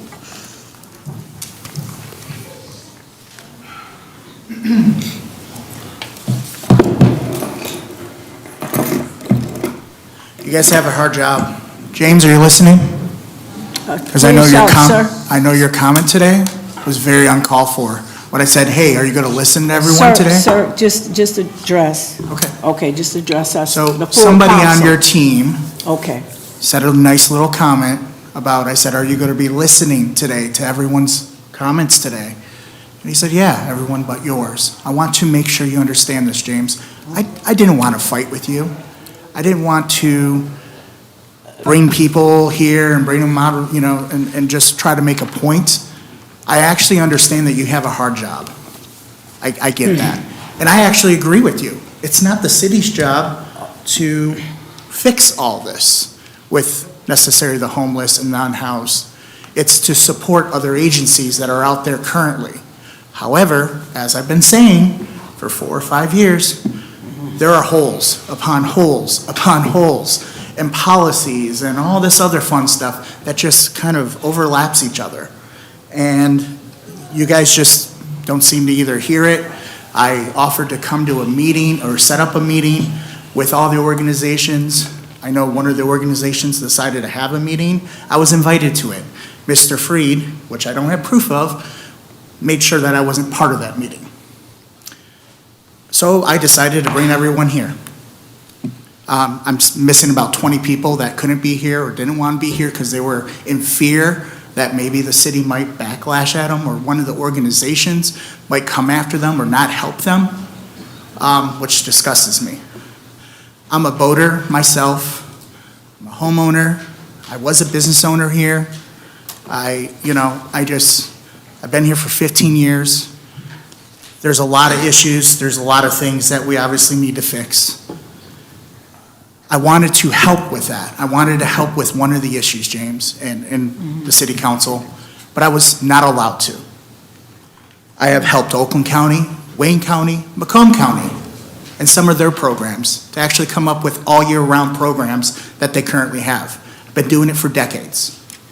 I know you just might, I know me and you kind of had our little battles. I thought this last couple of meetings that we've met, we were trying to look past that and just become, let's get the issues addressed. But then your comment today made me think that maybe you should deserve an Academy Award. The council. Okay, maybe one of your staff members should deserve an Academy Award because I just felt like I was getting lied to for the last couple of meetings that I've been meeting outside of, after the meetings and so forth. Anyhow, my point is, because I only have a minute left, because 4 minutes is, not enough. All these people here, it's happening. It's real. I know you don't want to address it. Maybe the city doesn't want to address it, but it's happening. Let me help you fix this problem. Lots of ideas that can help. Lots of ideas, and that might not even, don't even necessarily need money. Just, you need to let that happen. As far as the boating thing, yes, we do need that as well. That's part of the reason I moved up here. It's because of the water, right? That's why I think most of us, it, brings us to the city. But we got to come up with a way where it doesn't cost us, all the millions and millions of dollars. I really hope that the other cities help you with this, or the townships. No code blues, by the way. For the last 3 weeks, it was snowing, it was freezing, and we didn't have one code blue. When I asked, whose job is it? I got passed around like you wouldn't believe it. And your time is up. Thank you. Thank you for all that you do. Sorry, my hands are a little, so it's going to take me a Okay, second. that will conclude the city residents portion of the public hearing. And we will move forth to item G. City manager's report and comment. City manager. Madam Mayor, you have my written report. I did have a meeting, the Community Foundation of St. Clair County held a roundtable discussion with a various group of stakeholders. The meeting was intended for people who actually represent organizations and resources to help. We had a really good meeting summarizing all the work we're doing for our homeless population. We most certainly recognize that this is a real issue. We have a lot of resources. We have the lead agency, it's the Blue Water Community Action Agency. They receive, if you ask what is the city doing, we provide hundreds and hundreds of thousands of dollars every year to Blue Water Community Action to help with the homeless population, to provide resources and access to resources. There's a whole social safety net. Could things be better? Absolutely. We'll continue to do work. However, we're not going to allow political stunts to hijack the issue. I appreciate everyone here tonight, but that was organized. We had a meeting with those who are in the business of helping people, calling my office, threatening my staff, and threatening me to give you a job, or else. We're not going to tolerate that, and so that's why some people were invited to a meeting. We will never be threatened into giving employment contracts to somebody. But with that, you have my written report. That's it, okay, thank you. Any questions about the manager's report? Mayor Ashford, I don't have a question about that, but I do have a question. Yep. In the interest of time and the non-residents, we only have 2 non-residents wishing to speak this evening, and I wonder if the mayor and council would entertain letting them speak now.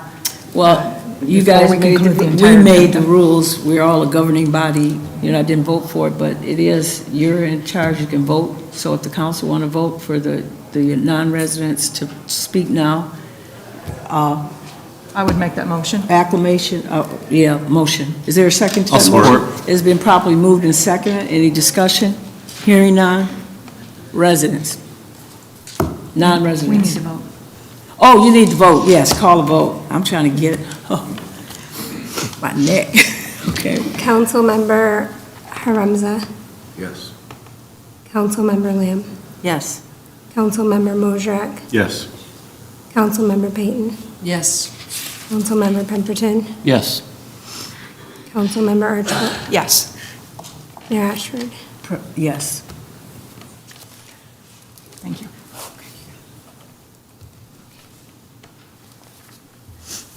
Non-residents, Anthony.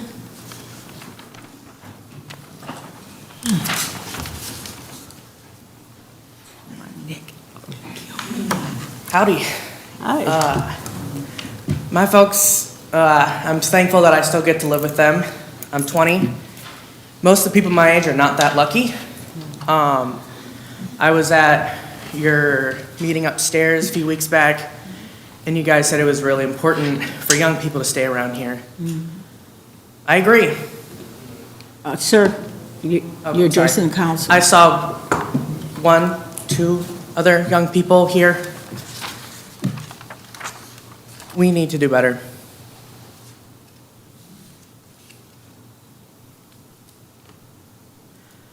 The weakest link in the chain is what breaks, falls through the cracks.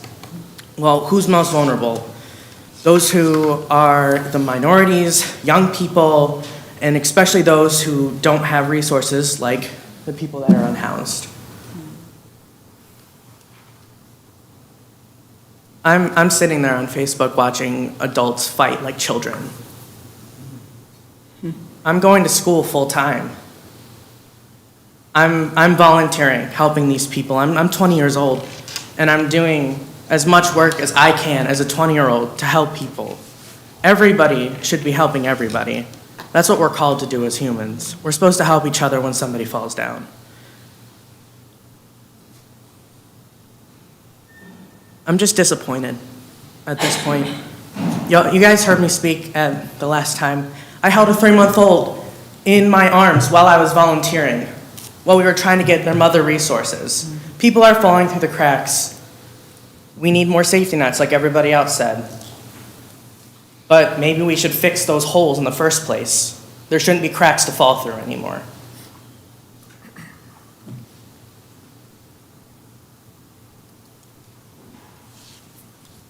I feel like silence speaks more than words at some points. And that's all I've been getting, is just silence back. And it's really upsetting. People are watching your actions, and there's elections coming up. And believe me, the young people are watching. Thank you. Thank you so much. Curtis Carl.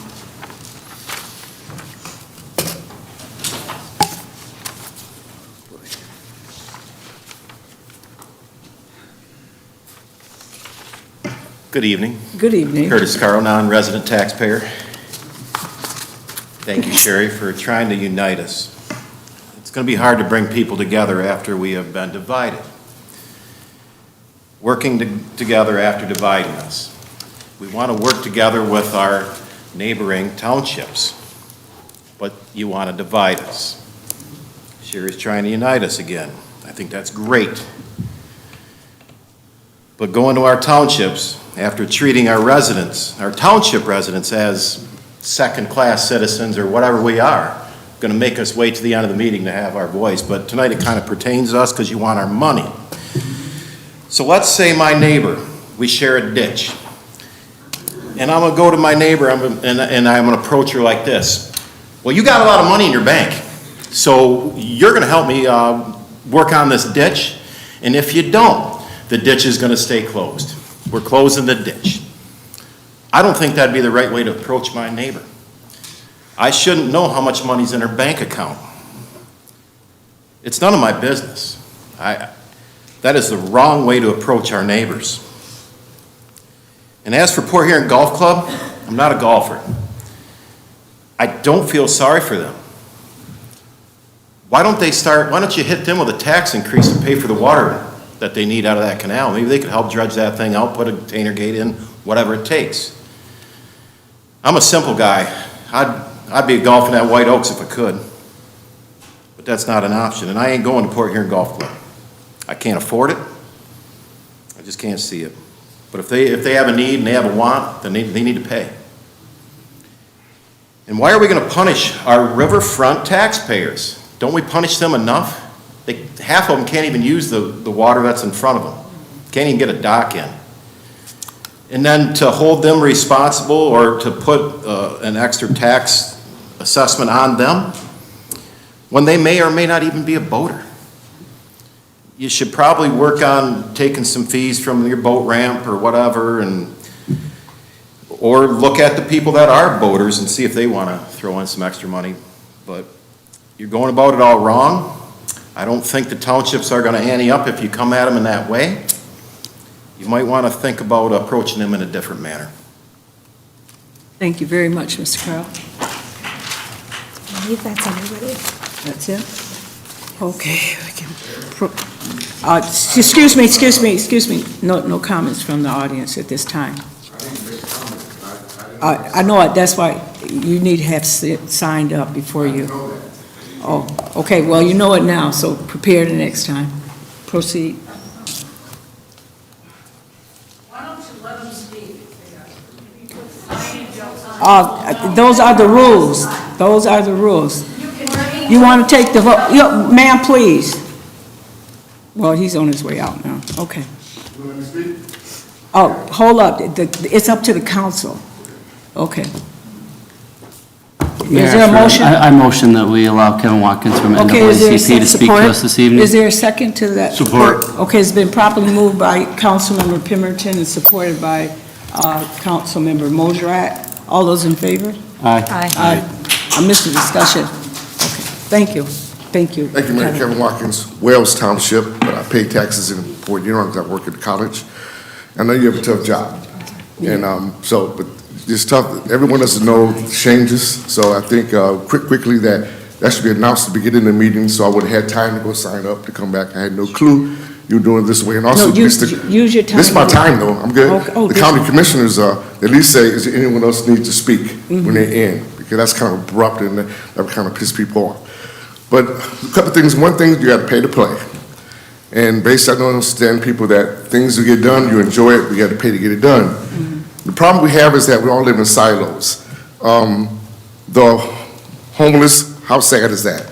The people who work Ratchet that are doing well, they don't think about that. They said the people that are homeless not thinking about the people in Fort Gratiot want to golf and do things they want to do. And it's very sad, but that's how we are.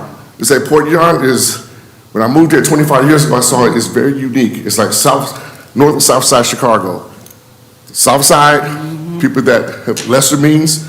The north side, people of higher means. And there's a lot of demographics there, and they don't like big C. I remember I was talking about building one big school, and people said, "Oh, we'd rather lose because we have we dilute our athletes. We don't want to mix." And that's the reality here at Port Huron, which is very unfortunate.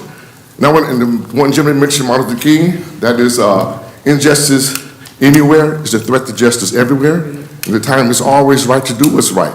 I think what Mr. Freed is doing is right, going to the Port Huron Township before Gratiot, trying to address that canal. Because indirectly it affects all. One quick story, people talk about concern, because when you do things and not thinking ahead in the big picture, for example, like we're trying doing things with St. Clair County Community College, bringing students from Detroit and other places, or something called Detroit Promise. But unfortunately, those poor students that used to live with East Detroit, they changed their name. And because those parents at that time, they didn't want to be a part of Detroit. So now those students now can benefit from that Detroit Promise. So we got to think about things in the big picture. Most people, they do quickly is that people look in the mirror, they see themselves, but they don't see the people behind them. And we're selfish like that. This is why we have the issue that some people will give money to a kennel to feed a dog than feed people. And that's unfortunate, but that's how we are, selfish in ways, and it's very, very unfortunate. So we need to think about that in the big picture of all of us. Thank you for letting me speak. Yep, thank you. Okay, now we're at the consent agenda. Is there a motion? So moved. Been moved by Support. Mayor Pro Tem Archibald and supported by Councilmember Lamb. Any discussion? Hearing none, roll call, please. Councilmember Lamb? Yes. Councilmember Mojrek? Yes. Councilmember Payton? Yes.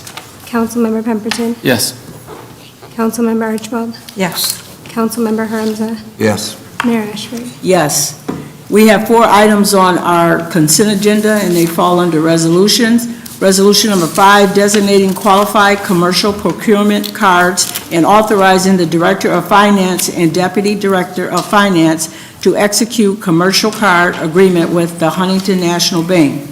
Resolution number 6, approving the scheduling of a public hearing for March 23rd, 2026 to hear input and receive comments from citizens on proposed grant applications through the Michigan Department of Natural Resource Trust Fund and Michigan Department of Natural Resource Recreation passport funds for financial assistance in the improvement to Lincoln Park.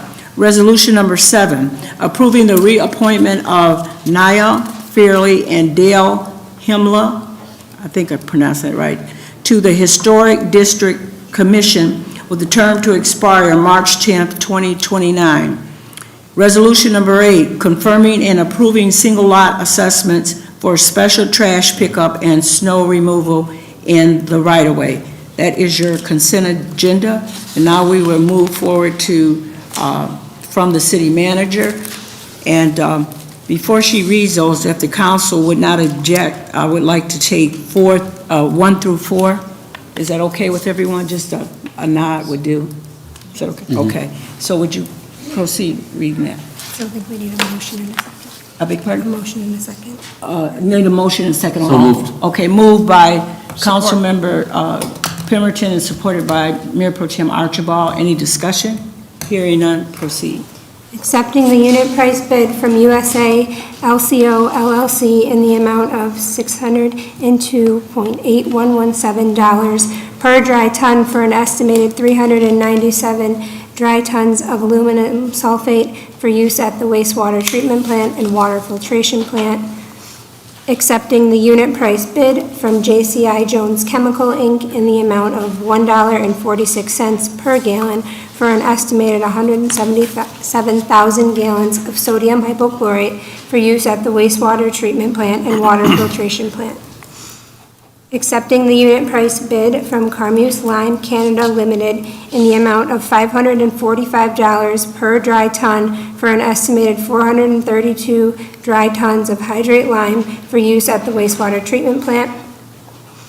Accepting the unit price bid from JCI Jones Chemical in the amount of .1069 per wet pound for an estimated 270,000 wet pounds of sodium hydroxide for use at the wastewater treatment plant. Okay, you're now voting on the floor. Is there a motion? So moved. Moved by Mayor Pro Tem Archibald and supported by Councilmember Mojrek. Is there any discussion on, from the city manager 1 through 4? Madam Mayor, just two things. One, I'm just impressed that Kelsey was able to pronounce those chemicals. Very well done, Kelsey. I would have bet money you wouldn't have been able to. But and then number two, prices are dropping because they're down 18%. If you remember, they almost up over 100% over the last 3 years. Much of it due to the war in Ukraine. A lot of these chemicals are sourced by the war in Ukraine. So we are seeing these chemicals start to drop by double digits percentage-wise, which is significant. So we'll see what they go up next year since we blew by Iran. So we'll see what that effect has. Thank you. Is that it on those? That's it. Oh, okay. Okay, any more discussion? Okay, hearing none, roll call, please. Councilmember Mosrek? Yes. Councilmember Peyton? Yes. Councilmember Pemberton? Yes. Councilmember Archibald? Yes. Councilmember Hamza? Yes. Councilmember Lamb? Yes. Mayor Ashford? Yes. Okay, from the city manager, next one. Accepting the bid from TJ Priest LLC in the amount of $119,350 for the Sanborn Park Pool parking lot improvements and ADA accessibility project. Is there a motion? So moved. Support. Moved by Councilmember Pemberton, supported by, who down there? Councilmember Mosrek. Is there any discussion? Madam Mayor, this is just, again, fixing up that parking lot, by the pool there. The pool. And then making sure it's ADA compliant. As part of our long-term capital planning, we were able to strategically apply for a grant to help fund this, so it's significantly funded with the grant. Oh, okay, and this kind of go in compliance with we're doing all our parts with the ADA. Yeah, whenever we touch a parking lot, we got to bring it to current standards. Okay, great. Okay, roll call, please. Councilmember Peyton? Yes. Councilmember Pemberton? Yes. Councilmember Archibald? Yes. Councilmember Hamza? Yes. Councilmember Lamb? Yes. Councilmember Mosrek? Yes. Mayor Ashford? Yes.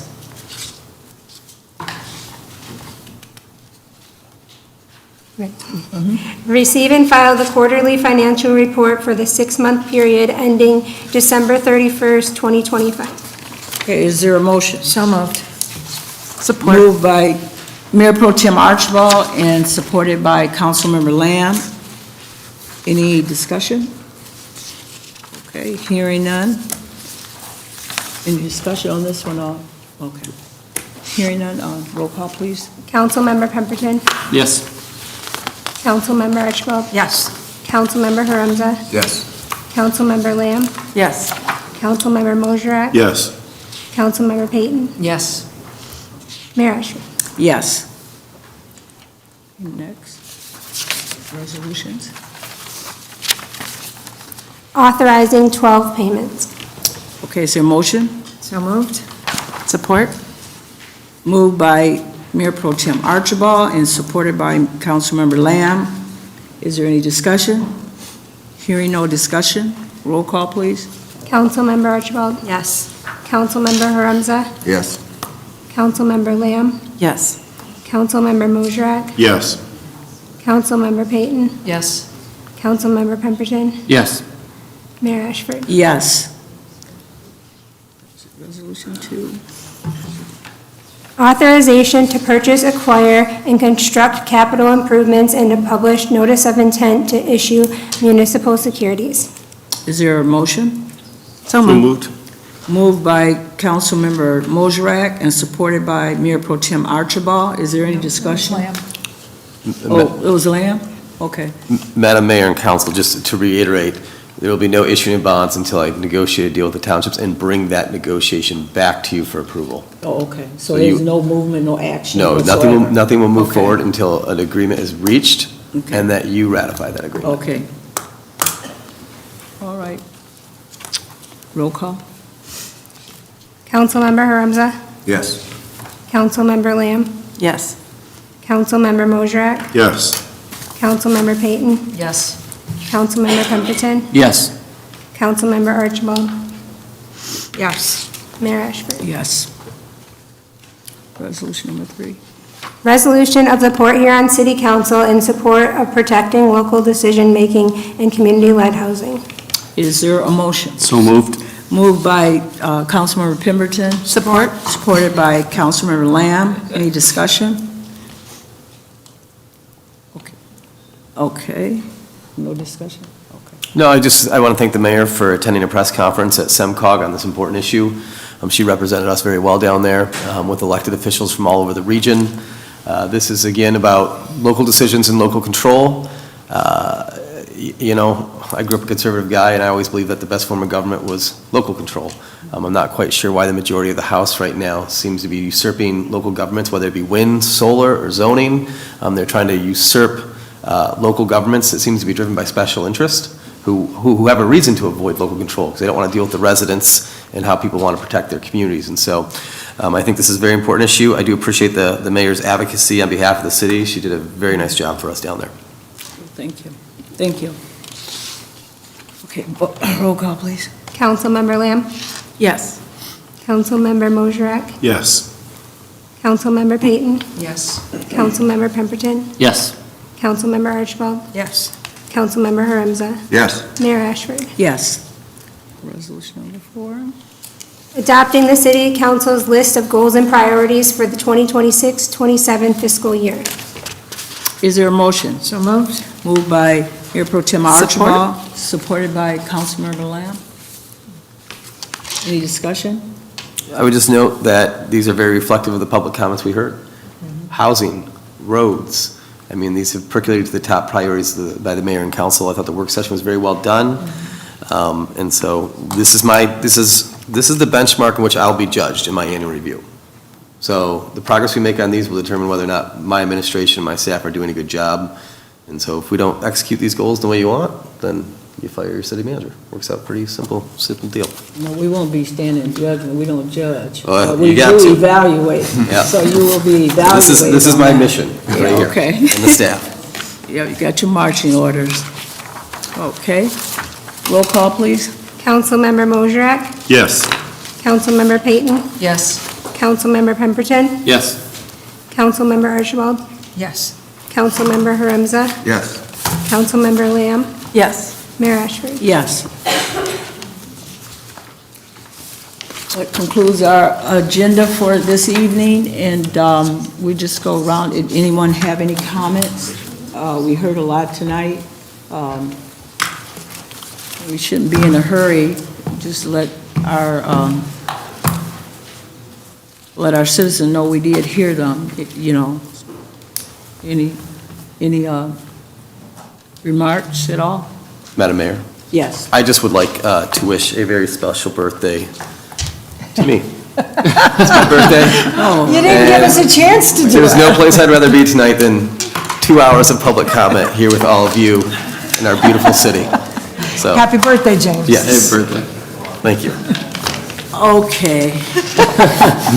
Well, I would just like to say, anybody want to say anything before I say anything? Okay, I always like to just be last. Okay, I would just like to think, I know this is kind of different. We heard from a different segment of our community, but we're all together, wherever we stand, you know, regardless of race, color, or creed, people, everybody is somebody, and you have something to say.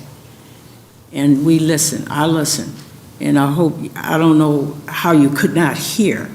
And while I think the city manager said it best, most of the things that came before us, that is not our job. We deal with policies up here, ordinances. We make the laws, the local laws. That's what the ordinance is. And the resolutions, we do resolutions, things that, you know, for example, the housing one that we just passed. And I think one of the audiences got up there and said, you know, all the hidden agendas they have behind that when you're talking about affordable housing and all that. Well, with that resolution, the reason they ripped local control, we weren't even at the table. But when she was talking about all those other things happen, it's more than affordability and the cost you pay. It's that hidden cost. You got to live. It's the quality of life that we're concerned about, and it would just cause chaos, you know, if we were mandated to do half of those things that they're saying that we need to do. Now, we're closer. We're closer to the ground. We know what our communities look like. So we're not saying that housing isn't a crisis, because it is. It's a crisis not just here in the city of Port Huron or the state of Michigan. It's all over. We are changing society. We don't live like we lived yesterday. And we got to quit thinking that we can do what we did yesterday for today. People are hungry. People need help. You've seen it here tonight. And it has to start with us. You know, all of us, your leadership, we have to be in there, but we have to connect in some way. I'm not talking about engaging. We have to connect and see where that difference is, that we can make a difference and make it happen. So that's what you saw tonight. You know, you don't feel sorry for anybody. We have the power of influence. And I see a gentleman that couldn't find a job, someone followed him out, and I'm sure he probably wanted to help him. That's what it's all about. We got to look to one another. The youth got up and said something, but don't put the weight all on your shoulder. That's what we're here for. We have to go through this life helping each other lift and lean into it and make it happen. So it's no silver bullet at all, but it is a good heart that's going to get you there and doing the right thing and doing what's right. So I know it sounds like I'm preaching or whatever, but that's bold and it's the truth. We have to quit playing these games. You're not promised the next second. Most people say the day, but now, shoot, things are happening just in seconds. But you just got to get real and to put all this on the city council where you are. We all have different stations in life we start, you know. But I'll tell you one thing, we started the same way we got here, we were born, and then we're going to go up to the graveyard. And in between point A and Z is how much you make a difference here and how you live. And you can live better when you're helping somebody. So I didn't mind them at all tonight, you know. So it just gives us the opportunity to know where we have to put our focus on. So even though they may not say it like you wanted to, but, you know, the help that they need, I'm thinking about the community agencies, what are you doing to reach out to these people? And, you know, there's a lot of things that you took. So when people talk and you listen and you listen effectively, you see where you can go to help make that difference. And that's what it's all about. So I just wanted to say that, because just like your vote count and all that, you count. Don't even have to be a vote. You just count because you care. Don't apologize for it. I care. Okay, nobody's have anything? Is a motion to adjourn? So moved. So move. Want to support that? Y'all want to go home? Support. All right.